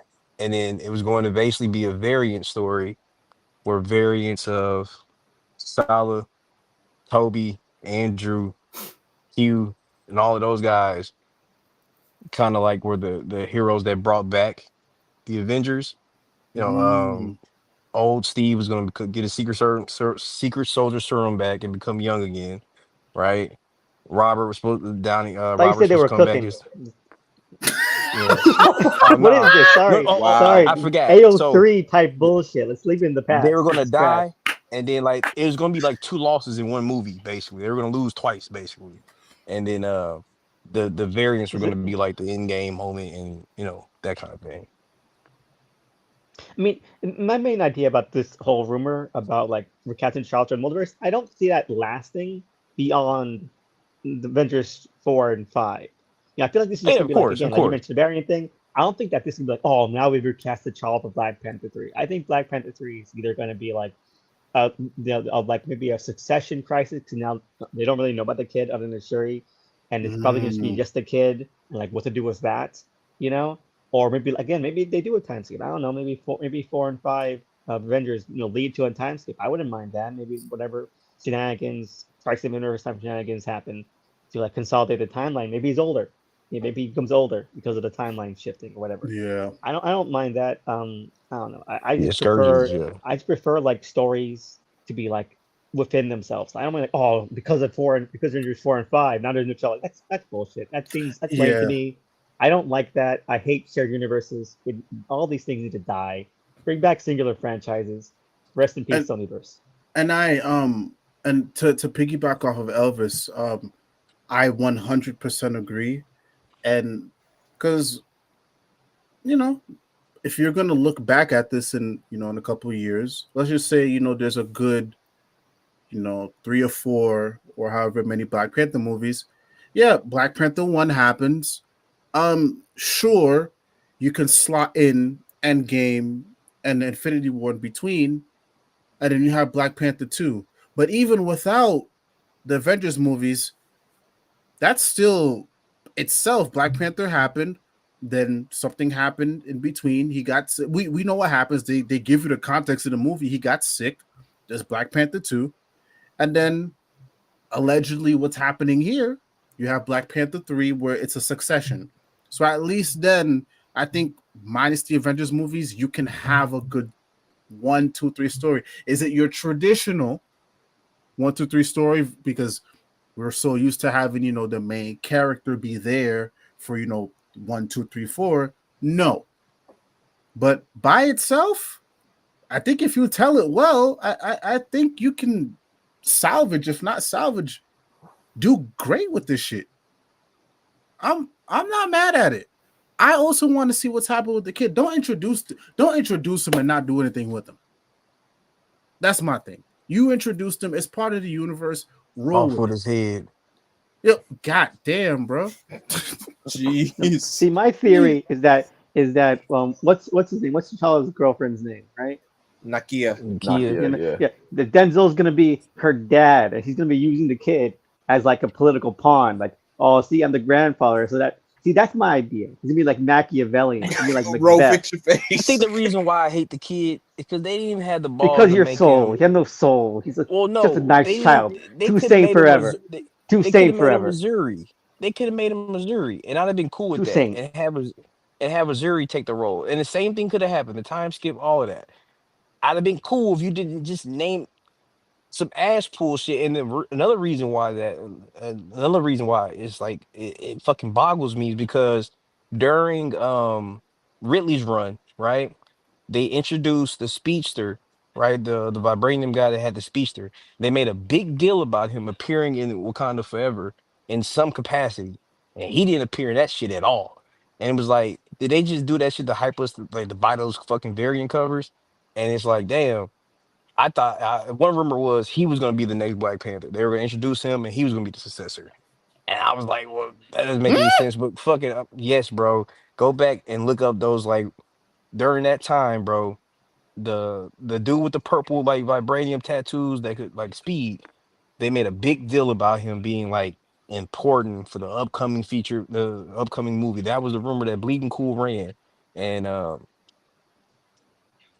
it hyped everybody. I remember because I'm like I fell off really early, but my barber, Good. I told y'all like, y'all don't know that, but like I trade comics with my barber, right, for my haircuts, and I remember I drove around Houston to find an issue for him, and I had to buy the I had to spend $50 on that variant. I was hurt, but like I did it because I told him about it, and he was like, "Hey, man, make sure you give me that variant, bro. Like, make sure you give me that cover with the character you know the rumors about." I was like, "All right, bet."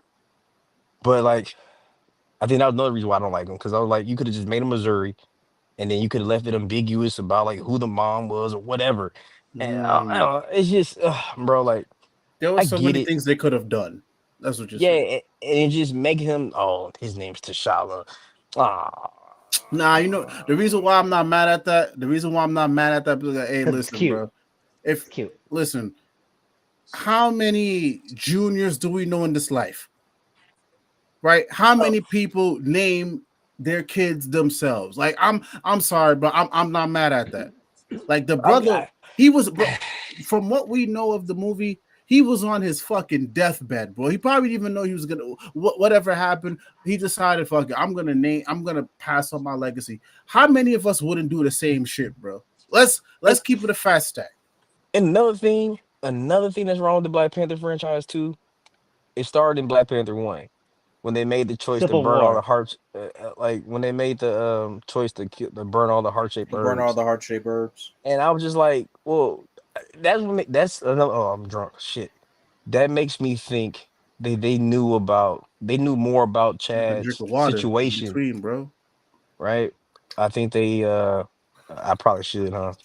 Mm-hmm. Um, but I think they knew maybe more about Chad's situation, right, going Mm. into that movie, and they already had that subplot going into where like he's gonna be off the table. There's no heart shaped herb. It sets up the Siri arc very well, right? And I think if you look at it from that lens, maybe. But then again, I just think like that was kind of dumb, just burning all of it. And I can't think of a reason for him to do it other than maybe he knew this was I the don't route they know. were gonna. I don't You know what I know, mean? bro. I mean, yeah, I know we gonna wrap. I don't know. I from what we know, I really think I I think I'm not gonna we're not gonna stay long here because then we're getting into dangerous territory. I really feel like Chadwick only from what we know, he only told a certain amount of people about it. I think that's why it came as such a shock to all of us. Because I feel like if we all knew, I think we would have taken the death. It would have been easier to deal with. And maybe there wouldn't have been such a visceral reaction to what happened with the the movies. But I think it's the fact that it was very private, probably even to people from Marvel. I think that's why we are where we are today. I really don't think they were moving it. I feel like when Black Panther one was happening, they were like, oh cool, great, we're gonna do this for X amount of time. Yeah, Chadwick, you're a guy. We were all behind. I was behind Chadwick, but yeah, I really think that brother kept that, and I'm not mad at it because I ain't going. I would do the same Yeah, shit. for sure. You know, I'm like, Yeah, I don't need the whole world to know where I'm going. yeah. So it's like I think if we all knew, then I think maybe I think better yet to close. I think this is a perfect bookend. I think if we knew, whether it was from a little bit after Black Panther 1 or maybe around Avengers Civil War, that hey, Chadwick has a condition, we don't know. And then, we saw the a natural progression just in case. Let's just say, let's entertain an idea. Maybe it didn't maybe he didn't pass, but just in case Marvel decided to move in a certain direction because we knew, I think we would have landed in a different place. But because we didn't know, and I think Feige moved in a way where this hit him. He probably didn't know. The world is in shambles. This is where we are. So that's why I always go back to grace. Always go back to grace because I don't think he knew. But I think if we all knew, if we were all in on it, which is probably what he didn't want, maybe it would have been better. But we are where we are. But to close, I'm with Elvis. If recast means Lil Man Toussaint, I'm Elvis right Yeah. there, bro. Yeah. Yo, Two high Saints five, forever. bro. Okay. Toussaint forever, bro. High Little five. man too safe. 2 minutes. I'm here for that, bro. Cook. But again, this is all rumors. But if it is happening, I'm willing to see it, bro. I might be the oddball here. I like Black Panther too. No, I I liked liked it. it. I have I no just, problem I, with it. I I just don't mean, like the name more I've only aspect sat of down it. and watched it once. I don't have the energy to stomach to sit through that movie because trust me, that movie tore me apart. So I don't think I gotta be in a certain mindset or mood to even sit down through that They movie. killed poor Lake Bell in like the first 5 minutes. That's such a shame. Yo. I try to skip the reread parts. That's about it for me. Nah. I don't think I can ever sit through that movie again, I mean, unless It somewhere in the is future. sad though. It's the Mbaku scene with him and Siri always gets me though. I will say that oh they No, yeah. not handled even that. Not even that.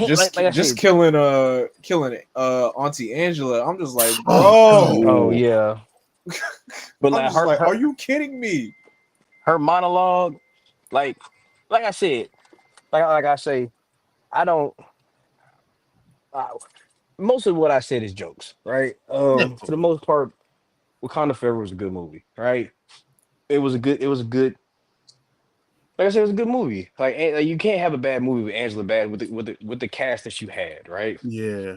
So it really goes without saying. But I- like I said, the only thing I really just strongly dislike is the Riri aspect, and then like I think we've rushed in the Namor a little bit. Yeah. All right, no, right now I gotta work in the morning.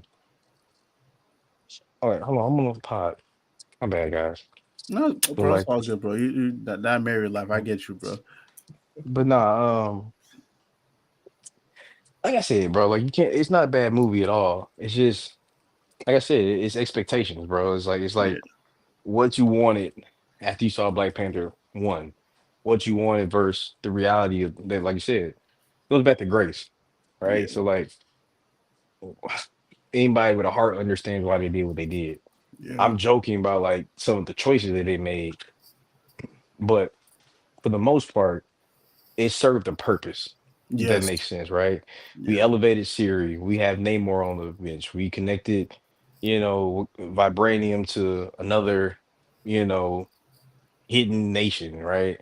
Um, it served its purpose, right? Like Angela Bassett couldn't keep giving these movies, keep doing these movies for that long. Um, Yeah. you had to have another, you had to have a reason for Siri to really get off the bench, right? Like Mm-hmm. if you remember in the comics, she was feeling inadequate, right? At Yep. the time, if I remember correctly. And then T'Challa was dead. We gotta remember that T'Challa was dead at one point in time. That's why I never had an issue with her it being her movie. Mm-hmm. It was more so, and even then, it's not. I'm not even mad about the Namor aspect of her that being her adversary because that happened, right? Like the nerd in me is like, okay, well, this is off the panels, right? It's just the Chadwick handling, right? Like Yeah. how quick they, oh well, T'Challa's sick, and you had Shiri rushing out the operating room, right? Like it was just, I feel like you could have did more of a Paul Walker s send off, if that Mm. makes sense. Yeah. And I think that's part where like I had the sourness in it because it's like, well, damn, we could have the time you spent on giving me this bullshit scene with Siri and this random kid could have been spent on a real send off, not just the ceremonial send off that they had, right? Yeah. Which was cool. I think it was a cool visual aid. It stirred up a lot of cultural roots in people and cultural feelings, But this like it didn't really sent off Chad, but it didn't really send off T'Challa. T'Challa. You know Yeah. what I mean? And I think that's the part where you get a lot of the situations that were that you see on the timeline. Yeah. And but that's it. Yeah. No, I hear you. And so we'll see. I'll be honest. I'm looking more forward to Black Panther 3 than I am the next two Avengers movies.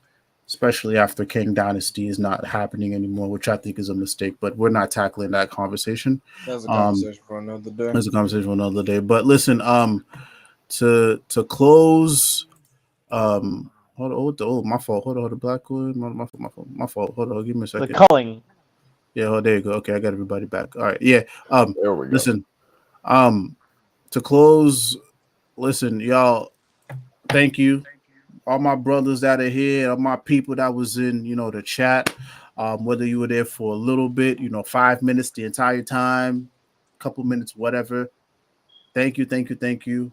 I appreciate every single one of you guys. Blackwing, again, congratulations, brother.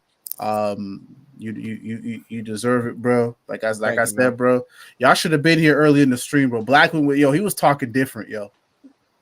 He was talking like a brother who done had at least like 10K subscribers already, and Marvel and DC was knocking at his door. Like he was talking crazy, but that's the way you're supposed to do it, because that's the way you bring that energy towards you. But so keep it up. Thank you. Quentin, Elvis, Steph, y'all are all important. Y'all have all contributed to the growth of my channel. So that's why even Blackwing as well. That's why I will always take the time to say thank you. I know AJ and the other fellas and Sai included, they're not here, but I'm always going to say it. Thank you to every single one of you guys. I am not here without y'all. I appreciate y'all and whatever the fuck y'all trying to do. I know Quentin, he got his thing going on here. So, brother, you already know I got your back 100%. Elvis, Steph, whatever y'all trying to do, man, I got y'all 100%. But I know it's getting late. I want to give everybody just a quick second just to promote themselves. I have everything pulled up right now, so I'm not going in particular order. Elvis, go ahead, brother. You up?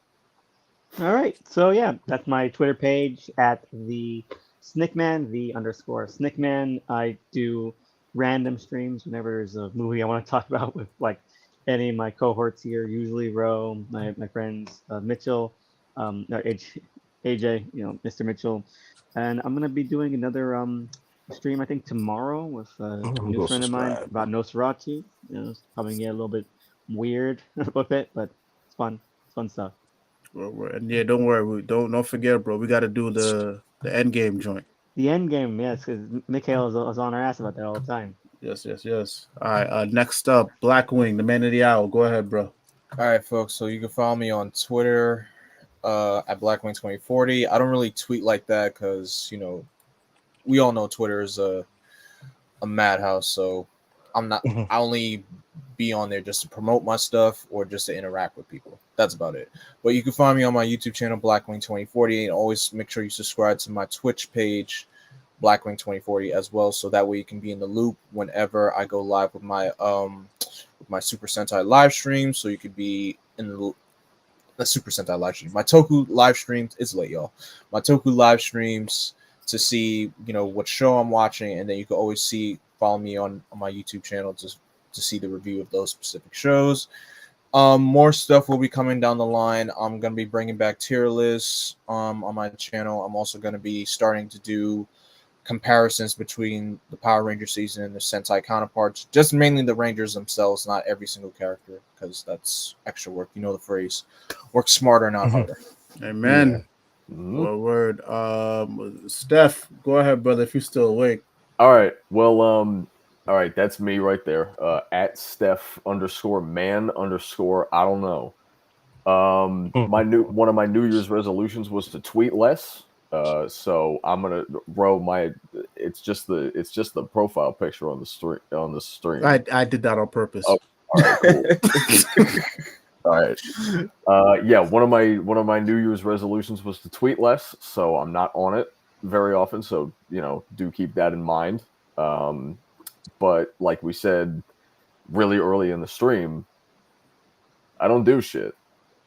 I don't do anything. So I don't know. What does your logo say? I don't know. Don't ask. Don't ask. No, actually, yes, ask. Go ahead. Oh, Lord.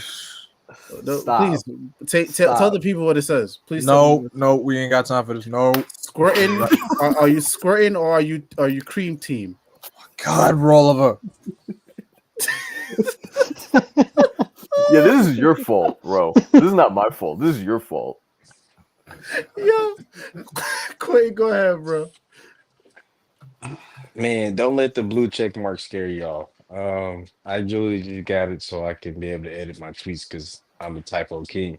But no, seriously, New Era Comics. If you want to follow me anywhere, follow me there. I need all the traction I can get on the comic page itself. But yeah, I tweet, man. I make comics. And, we finished issue 2 up. The inks are officially done.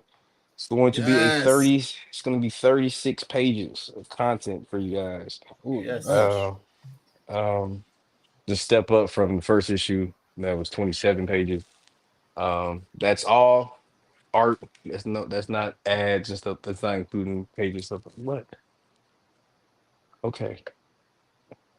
Anywho, I'm sorry, guys. But no, that um, I'll probably be sending that off to the inker and the letterer pretty soon.